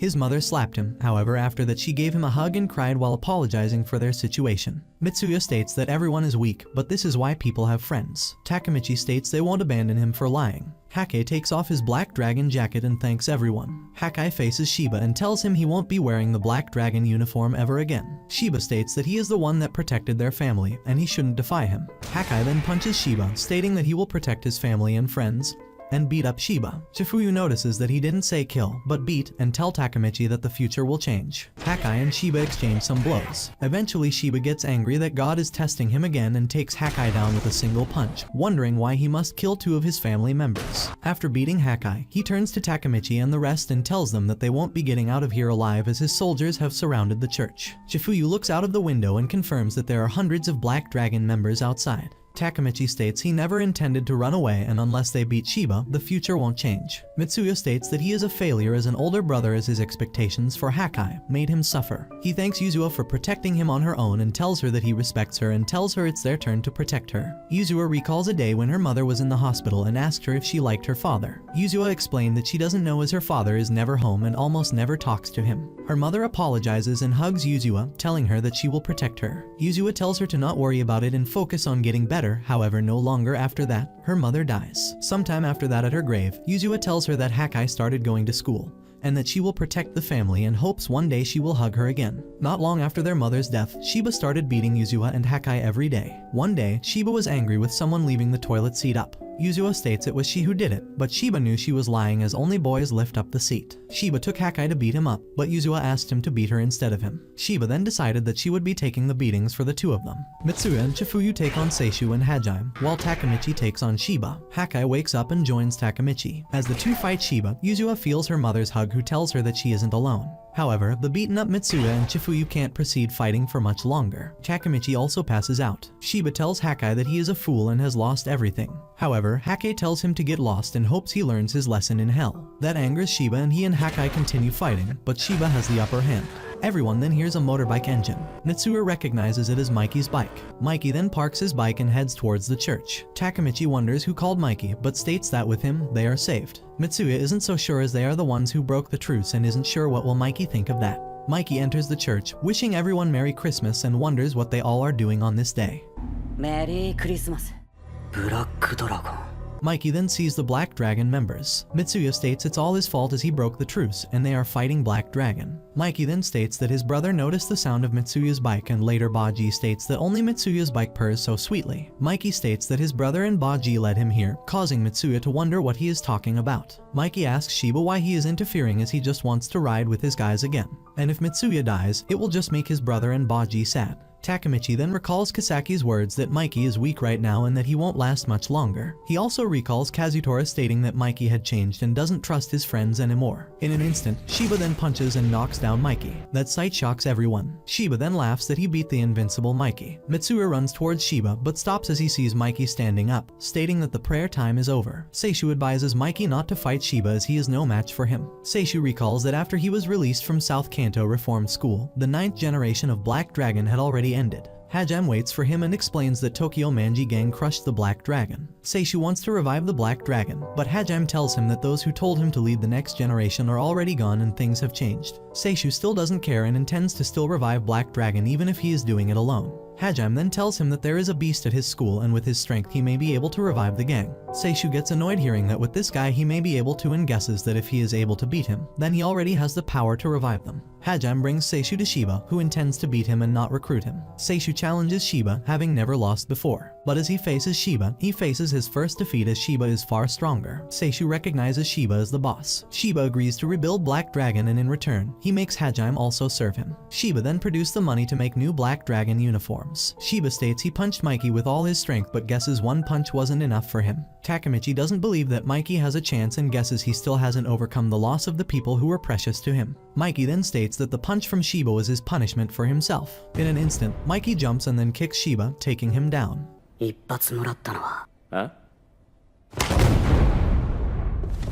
Everyone is shocked, including Seishu and Hajime, as they can't believe Shiba got beat with a single blow. Mikey states that for Christmas, he always rides with his brother and Baji. He then takes out Baji's charm and explains that while he rides on his brother's bike and wears Baji's good luck charm, he feels like he is with them. Takemichi realizes he speaks about mementos and hasn't lost his mind. Mikey states that everyone is in his heart, which is why he can be strong. Takemichi then realizes that Mikey will be fine and won't turn evil. Shiba stands up, stating things aren't over. He tells Hajime to bring the 100 people from outside as Mikey is fighting them next. Shiba then states he isn't losing to anyone. Mikey states that Black Dragon are powerful, but he will never create a new age. He is a good fighter but doesn't have a heart. Tommen is the one who will build a new age, and he just needs to sit and watch them. Shiba gets angry and asks Hajime about the whereabouts of his soldiers. Hajime can't believe his eyes and states they have lost. Shiba then comes out and falls on his knees, unable to understand what has happened. Having defeated all of his 100 soldiers, Draken sits on the church stairs and wonders if they are also done. Inside, Takemichi and the rest are preparing to fight 100 soldiers. Draken then enters and wonders why they are so tense. Draken then tells Mikey that all men outside are defeated. ブラックドラゴンの兵隊100人が相手だ何が起きた外の奴らは全部のした Shiba had lost to Mikey, lost his men, and lost his will to fight. Mikey then states that Black Dragon are dead, and everyone is happy that Tommen won. Seeing the defeated men outside, Mitsuya states that the strongest beasts are Mikey and Draken. Takemichi is happy that that Christmas is over and no one died. Takemichi then collapses and Mitsuya takes him on his back. He states that they won thanks to Mikey and Draken, but today's hero is Takemichi. Seishu tells Shiba that they are done, although they had a nice dream. He wonders what Hajime intends to do and Hajime states he is obviously sticking with him. As everyone leaves, Hakai and Yuzuru remain with Shiba. Hakai asks Shiba how it feels to lose for the first time. As Shiba is though, Hakai knows he will recover quickly, but he and Yuzuru will never submit to him again. Hakai admits that it was wrong to try and kill Shiba, but as long as he keeps beating on his family, he will continue to fight. Hakai leaves and Yuzuru tells Shiba that if he doesn't change after this, then he is a fool. After their mother's death, he never talked about her. He blames himself and was alone all this time. Yuzuru also believed she was alone. She hates him so much that she wanted to kill him, however she also loves him. Takemichi wakes up on the back of Mikey's bike. Mikey tells him to hold and be careful not to fall. Takemichi wonders about the rest, but Mikey explains that they had left. Mikey takes him to where Hinata lives. Takemichi then sees Hinata waiting for them. Takemichi is with Hinata, feeling awkward after he broke up with her without giving an explanation. He sees Mikey and asks what is going on, but Mikey acts clueless. Takemichi feels guilty for hurting Hinata and wonders what to do. Hinata then asks if he has been in another fight. Earlier, Hinata had talked to her father, Masato, about Takemichi. Masato apologized but said he didn't want her to end up with a hoodlum. Hinata asked him why he fell in love with her mother, explaining that it wasn't because of her looks. She said she loved Takemichi for his character. He may not seem dependable, but he is warm and kind, and being called a hoodlum didn't really describe him. Crying, Hinata left to pray at a shrine where she met Emma. Emma explained that she had been coming to the shrine since her older brother, who used to come here to pray, disappeared. Hinata also visited the shrine every year, so Emma wondered if they had met before. Hinata opened up about her situation, and Emma questioned why Takemichi would agree to break up with her and tell her to leave things to him. Emma tried calling Draken and Mikey, but they didn't know where Takemichi was. Emma instructed them to find him and bring him to Hinata's condo. Takemichi, feeling guilty, apologized to Hinata, explaining that he didn't want her to get hurt because of him. He promised to protect her no matter the cost. Hinata didn't understand but reassured him that everything was fine. Takemichi then begged her to forget about their breakup. Hinata smiled and asked if they could go to the shrine on New Year's. She said they had made up, making Takemichi tear up. From a distance, Draken commented that Takemichi was weak with women but dependable when it mattered, just like him. Mikey agreed and told Takemichi to take a ride with him. Meanwhile, Masato and Ryoko watched from a balcony. Ryoko told Masato that if he interfered with Hinata again, she would shut him out. On the ride with Mikey, Takemichi asked about his parents. Mikey explained that he lived with his grandpa and Emma, who had different mothers. He shared that Emma's mother had left her with them when they were young. Mikey spoke about his big brother, who had been like a father to him. His brother, Shinakairo, was a biker gang leader but a poor fighter. Despite this, he inspired many people, and they followed him even though they were stronger. Mikey remembered when he was young, he teased Shinakairo for being weak. Shinakairo explained that he wasn't strong in fighting, but he was someone people could look up to, which gave them strength. Mikey felt that Shinakairo was the light for others, and while Mikey himself was weak, Takemichi was different. He admired Takemichi's strength and determination, even though Takemichi wasn't the best fighter. Mikey asked Takemichi to help him if he ever lost his way, just like Shinakairo had helped him. Takemichi promised to do so. Meanwhile, Draken and Mitsuya were riding together. Mitsuya wondered about an important meeting next year, and Draken confirmed it. Draken reminisced about their past when they were known as the Twin Dragons of Tommen, which brought back memories. They visited an old place where Mitsuya had once drawn a dragon on the wall. Mitsuya was surprised to see young Draken, who had been observing him all along. Draken invited Mitsuya to his place, where Mitsuya saw the women around Draken asking him for favors. Draken told Mitsuya that he wasn't cut out to be a hoodlum, as he was too nice and cared too much about his family. Mitsuya realized Draken saw through him. Mitsuya then decided that one day, he would become someone like Draken, someone who cared for their family but still lived the life of a hoodlum. The two were shocked to realize they had the same haircut and had both tattooed the same dragon on their heads. On New Year's, Takemichi and Hinata visited the shrine. There, they met Mitsuya with his sisters, as well as Hakai and Yuzua. Takemichi greeted Mitsuya's sisters, but they teased him and called him Dork Face. They also complimented Hinata and wanted to hold hands with her, which annoyed Takemichi. Hakai noticed how Yuzua looked at Mitsuya and assumed she had a crush on him, but Yuzua blushed and denied it. Hakai then realized that Yuzua might have a one-sided crush on Takemichi, who already had Hinata. Hinata was excited about the Ama, a wooden plate where people write their wishes. She asked Takemichi to buy one, and when he did, she wanted to know what he had written. Takemichi refused to show her, saying that wishes wouldn't come true if they were shared. Mitsuya and Hakai also asked to see it, but Takemichi refused to show it to anyone. Eventually, Hakai managed to take it from Takemichi, and in the chaos, the Ama was dropped in front of Mikey. He picked it up, and Takemichi rushed to get it back. As the clock ticked down to New Year, Mikey decided to throw the Ama in the air, and everyone counted down to 0, wishing each other a happy new year. As they jumped into the new year, the Ama flew through the air, revealing that Takemichi's wish was to become a hero who could save everyone. Tommen have their first meeting since the new year. Draken explains that they had a truce with the Black Dragon, but due to brothers' conflict between Hakai Shiba from Tommen and Shiba, leader of Black Dragon, the truce was broken. Due to independent actions by Takemichi and Chifuyu, Mitsuya, Draken and Mikey then fought Black Dragon and won. Draken then announces that some members would like to address everyone about the incident and calls Hakai. Hakai comes out and speaks to everyone, explaining it all started due to his selfish lie. That lie eventually dragged everyone and caused the war between Tommen and Black Dragon. Hakai takes full responsibility and apologizes to everyone. Various Tommen members then tell Hakai it's alright as everything is over and encourage him. Mitsuya tells Hakai that he will continue being the vice captain of the 2nd Division, and everyone then supports that decision. Draken then calls Seishu and Yui and Hajime Kakanoi. The two come out and introduce themselves as the 11th generation of Black Dragon. They explain that the 10th generation led by Shiba was defeated by Tommen and Shiba retired. The two then took over the Black Dragon and negotiated with Mikey. Mikey then explains they are joining under Tommen and will be assigned to 1st Division, under Takemichi. Takemichi wonders if that is Mikey's decision, and he explains that he is respecting their request, agreeing to join only if they are under him. Chifuyu feels they have ulterior motive. Seishu tells Takemichi that he doesn't expect him to trust them yet, but if he needs help, he can always call them. Lastly, Mikey wants to say something. He then tells Kisaki that he is expelled. While members wonder what is going on, Chifuyu explains that he told Mikey how Kisaki betrayed them, but didn't expect Mikey to kick him out. Shuji states that if Mikey is kicking out Kisaki, that means he will also leave, which means of the 450 Tommen members, the 50 former Mobius and 300 former Valhalla members will also leave, and that will leave Tommen with only 100 men. However, Mikey doesn't care, stating that Tommen had gotten too big anyway. Kisaki finds it insane as growing Tommen should be the objective. Mikey then asks him if he instigated the Black Dragon conflict to grow Tommen. All the Tommen members start to wonder how Kisaki is involved. Mikey explains that Kisaki incited Takemichi and the rest and gave Yuzua a knife to kill Shiba. Mikey had turned a blind eye to his underhanded methods for growing Tommen, but that stops now. Kisaki states that Mikey is wrong and had gotten weak. He also states that Shiba was a threat to Tommen, and he did it for Mikey's sake. Draken then announces the meeting is over, and with Kisaki's expulsion, Takemichi wonders if the mission is success. Mikey and Draken are working on a bike. As they finish, they check if it starts, and as it starts, Mikey gets excited and goes to bring Takemichi, although Draken tells him that he called him, and he is on his way already. As Takemichi comes with Chifuyu, Mikey and Draken present him the bike, a CB250T, also known as Babu, a twin of Mikey's bike. Mikey explains that his brother found their engines when he was traveling for parts in some town in the Philippines. He then gathered parts and revived Mikey's bike.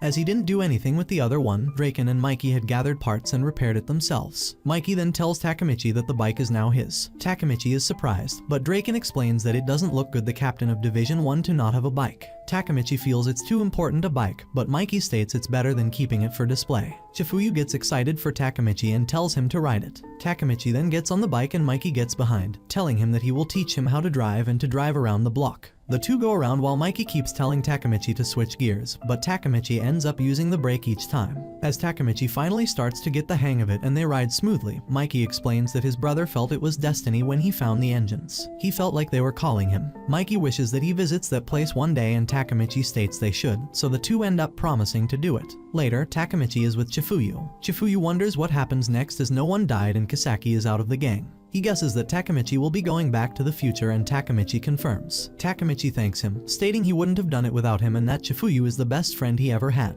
Chifuyu states they will meet again in 12 years. The next day, Takemichi meets Naoto and tells him that he leaves Hinata in his hands. Takemichi knows he sounds strange but tells Naoto to take care of his sister. Takemichi then shakes Naoto's hand and travels back to the future. However, a bit earlier he met with Mikey and the rest one final time. He tells them that Baji's final words were that Kisaki is the enemy and that the captain of the 3rd Division isn't Kisaki, as only Pa is. He also said that Pa, Draken, Mitsuya, Kazutora, and Mikey are his treasures. Takemichi tells them not to forget what Baji was trying to achieve, and they should stay strong. He then tells Mikey that he can build a new era on his own. Takemichi then also asks them to take a picture together. They find it a pain but agree. Takemichi finds himself back in 2018. He wonders where he is, but as he isn't in prison, it means things have changed. A woman then approaches him stating it's been a while. However, Takemichi can't recognize who that is. She knows he is quite busy and thanks him for managing to come. As she invites him to come along, he realizes he is at a funeral. He sees another woman, who thanks him for coming to her brother's funeral. However, Takemichi can't recognize her either. As he moves along, he hears that their names are Mana and Luna.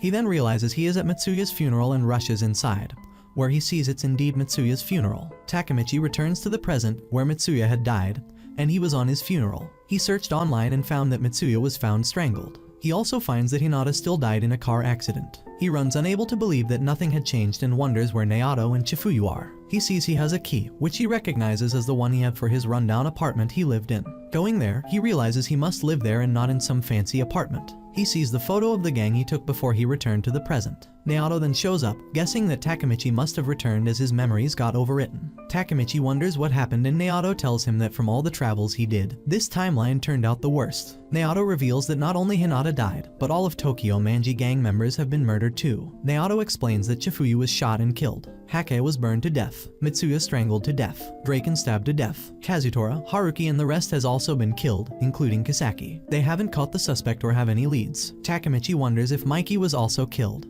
But Naoto reveals that Mikey is person wanted for these murders. Takemichi can't believe that Mikey killed them. Naoto shares that he wants to know the truth and wants to meet Mikey and talk with him, but only Takemichi can do it. He is officer in Tommen, but he is the only one who hasn't been killed. Naoto wonders if Takemichi can guess why Mikey did this, although he is sure that something that Takemichi did in the past has made this difference in this timeline. Takemichi states they did everything perfectly, eliminating the two things that ruined Tommen, crushing Black Dragon and kicking Kisaki out of Tommen. Takemichi wonders if him telling Mikey he can handle things on his own was wrong, aside from that he took a picture of them together. Naoto then wonders where he has the picture. Takemichi explains he finds it on the table and then sees an open letter guessing it came with it. Naoto then sees that the postal stamp is from the Philippines. Reading the letter, they see it tells Takemichi to wait in the place he told him about on January 20th. Takemichi thinks for a bit, but seeing the bike keys, he realizes the letter is from Mikey. Takemichi and Naoto fly to Philippines and go to the address on the letter. As the place is a big, abandoned area, they split up to look around. While looking around, Takemichi notes this will be the first time to meet Mikey in the present but then starts to worry as he may be completely different than the Mikey he knows from 12 years ago. Takemichi then sees a bunch of scraps on one abandoned building and realizes that must be the place. Checking it out, Mikey calls Takemichi, who sees that Mikey still has the same eyes since back then,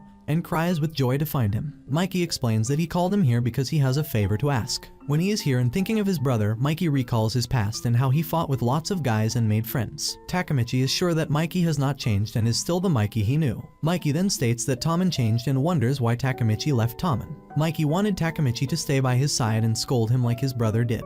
He did his best by himself, but he couldn't hold it back and couldn't stop losing himself. When Mikey tried to stop Takemichi from leaving Tommen, Draken told him not to. Mitsuya also agreed with Draken, telling Mikey that Takemichi isn't suited for what Tommen's becoming. They told Mikey that he chose the path of violence, and they made up their mind and entrust their lives on his path, but they are indebted to Takemichi and don't want him to turn like them. Mikey finds them great friends, but he did kill them. He tells Takemichi that Tommen isn't like it used to be, and he killed them all. Like he wants Takemichi to end it and gives him a gun, wanting Takemichi to kill him. Takemichi can't believe what Mikey is saying and tells him that he only came because he wanted to see him. Mikey recalls that Hakai said something similar before he died. While the building was burning with Hakai and Mikey in it, Hakai told him that he wanted all of them to have a blast with Takemichi one last time. Mikey explains that it's not easy to achieve a dream. The first time Mikey killed a person, he didn't feel anything. He then realized that pretty much all troubles can be solved by killing someone, and he can just kill anyone who gets in his way. Mikey tells him he is wrong and hasn't changed at all. He can see in his eyes he hasn't changed, so he should stop all the killings. Mikey then takes Takemichi down, pointing the gun at him. As Takemichi looks at him, Mikey recalls the last moments of Chifuyu, where he had asked him if he remembers Takemichi and that one day, Takemichi will come looking for him.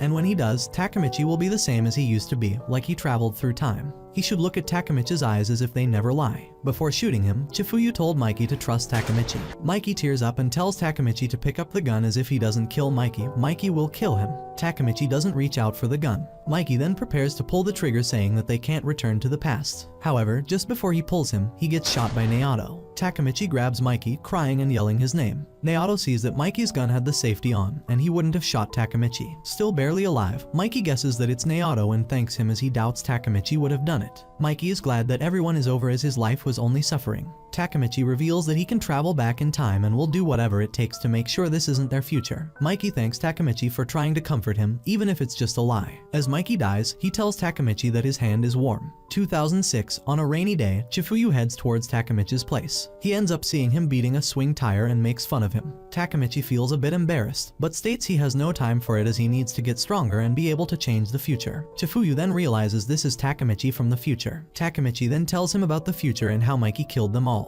Takemichi explains that in the future he quit Tommen, but wants to get strong now so that he doesn't leave Tommen. Chifuyu then notices blood and sees that Takemichi's fists are all bloody, realizing he had been punching the tire for quite some time. Chifuyu tells him to stop, but Takemichi keeps punching the tire while explaining that he spent some time with Naoto thinking about how to save everyone. Chifuyu forcefully stops Takemichi, pulling him to the ground. Takemichi then cries, stating that he has no idea how to save everyone and that he still feels the dying Mikey in his hands. Chifuyu notes that the future is bad, but he is glad to be able to see Takemichi again as he believed he would never see him. Chifuyu then states he figured what he needs to do and it's to beat Mikey. He feels annoyed that he let Mikey just kill him and states that he and Takemichi are probably the only people who are willing to take Mikey head on. Takemichi thanks Chifuyu, stating he feels better. Takemichi had convinced himself that there is nothing he can do as Mikey is much stronger. However, Mikey is a friend, and he always puts his friends first. Mikey had told Takemichi that his life is nothing but suffering. Takemichi then decides everything he can to support Mikey, and if he is in the wrong, he will take him on seriously. Takemichi tells Chifuyu that he decided to not return to the future until he becomes the leader of Tommen. Takemichi and Chifuyu go to a public bath. Chifuyu wonders what Takemichi plans on doing as he can't just take on Mikey. Takemichi then guesses that if there was a war, he could do something cool, gaining everyone's respect and becoming the leader. Takemichi then wonders what may have caused Mikey to change that much in just 12 years. Chifuyu notes that Mikey probably had bigger darkness than they think and wonders what may have triggered the change. As the biggest change was kicking out Kisaki, Takemichi wonders if that may have been the trigger, but Chifuyu refuses to believe that Mikey needs Kisaki. Takemichi explains that in the previous timelines, Kisaki represented the darkness in Tommen, so with him gone, that may trigger the change in Mikey. Takemichi's friends are walking around, Kazushi and Takuya stop for a bit, and some dudes bump into Kazushi. Takuya and Kazushi then act tough, with Takuya explaining that they are part of Tommen and Kazushi is the captain of the 1st Division Attack Squad. Hearing that, the guys run off apologizing. 3 Tenjiku members then show up overhearing that Kazushi and Takuya are from Tommen. It's been a week since Takemichi decided to become the leader of Tommen, but they still don't have any plan and it's been quite peaceful. After reading a manga, Takemichi states he got an idea on how to get to the top and takes Chifuyu to Shibuya Station. There, Takemichi explains that the manga he read at Chifuyu are all delinquent manga and to become the greatest of the hoodlums, he needs to take out the Yokohama gangs, just like in the manga series he read. Hearing that, Chifuyu tells Takemichi he can go himself, as he guesses he will just eat somewhere and return. Kazushi and Takuya then come to Chifuyu all beat up. Takemichi sees a large number of Tenjiku members getting off the train. They notice Takemichi guessing he is a gang member. They bring out Atsushi and ask him if Takemichi is part of Tommen, but Atsushi denies it. However, as Takemichi sees Atsushi beat up and calls him out. Hearing that, they figure out that Takemichi is also part of Tommen and prepare to beat up Takemichi too. Chifuyu then comes running and kicks the guy, telling Takemichi and Atsushi to run, while he stalls them. Chifuyu fights them for a bit, but one of the Tenjiku's big four, Kanji Machizuki, known as Makai, comes and knocks Chifuyu with a single punch. Takemichi runs while carrying Atsushi. Takuya and Kazushi call him, and they hide in a building, locking the door behind them. They escape from the back exit and Takuya explains that those are from Tenjiku, who are looking to beat up Tommen members. Atsushi heard that 300 members of Tenjiku came today. Takemichi then worries about Chifuyu and leaves Atsushi and the rest, telling them to go to Tommen's hideout. Takemichi then runs back but get attacked by Tenjiku members. Atsushi, Takuya and Kazushi then come to help Takemichi, and the four of them engage in a fight with some of the Tenjiku members. Takemichi and his group fight for a while, but as more and more Tenjiku members show up and the four start to get tired, Takemichi wonders who Tenjiku are as he had never heard of them before. Kisaki then shows up in Tenjiku uniform, telling Takemichi he probably has no idea what is going on. Kisaki greets Takemichi, calling him hero and states the Kanto incident is starting. That concludes the anime recap. As always, if you enjoyed, let me know down below, and I'm out.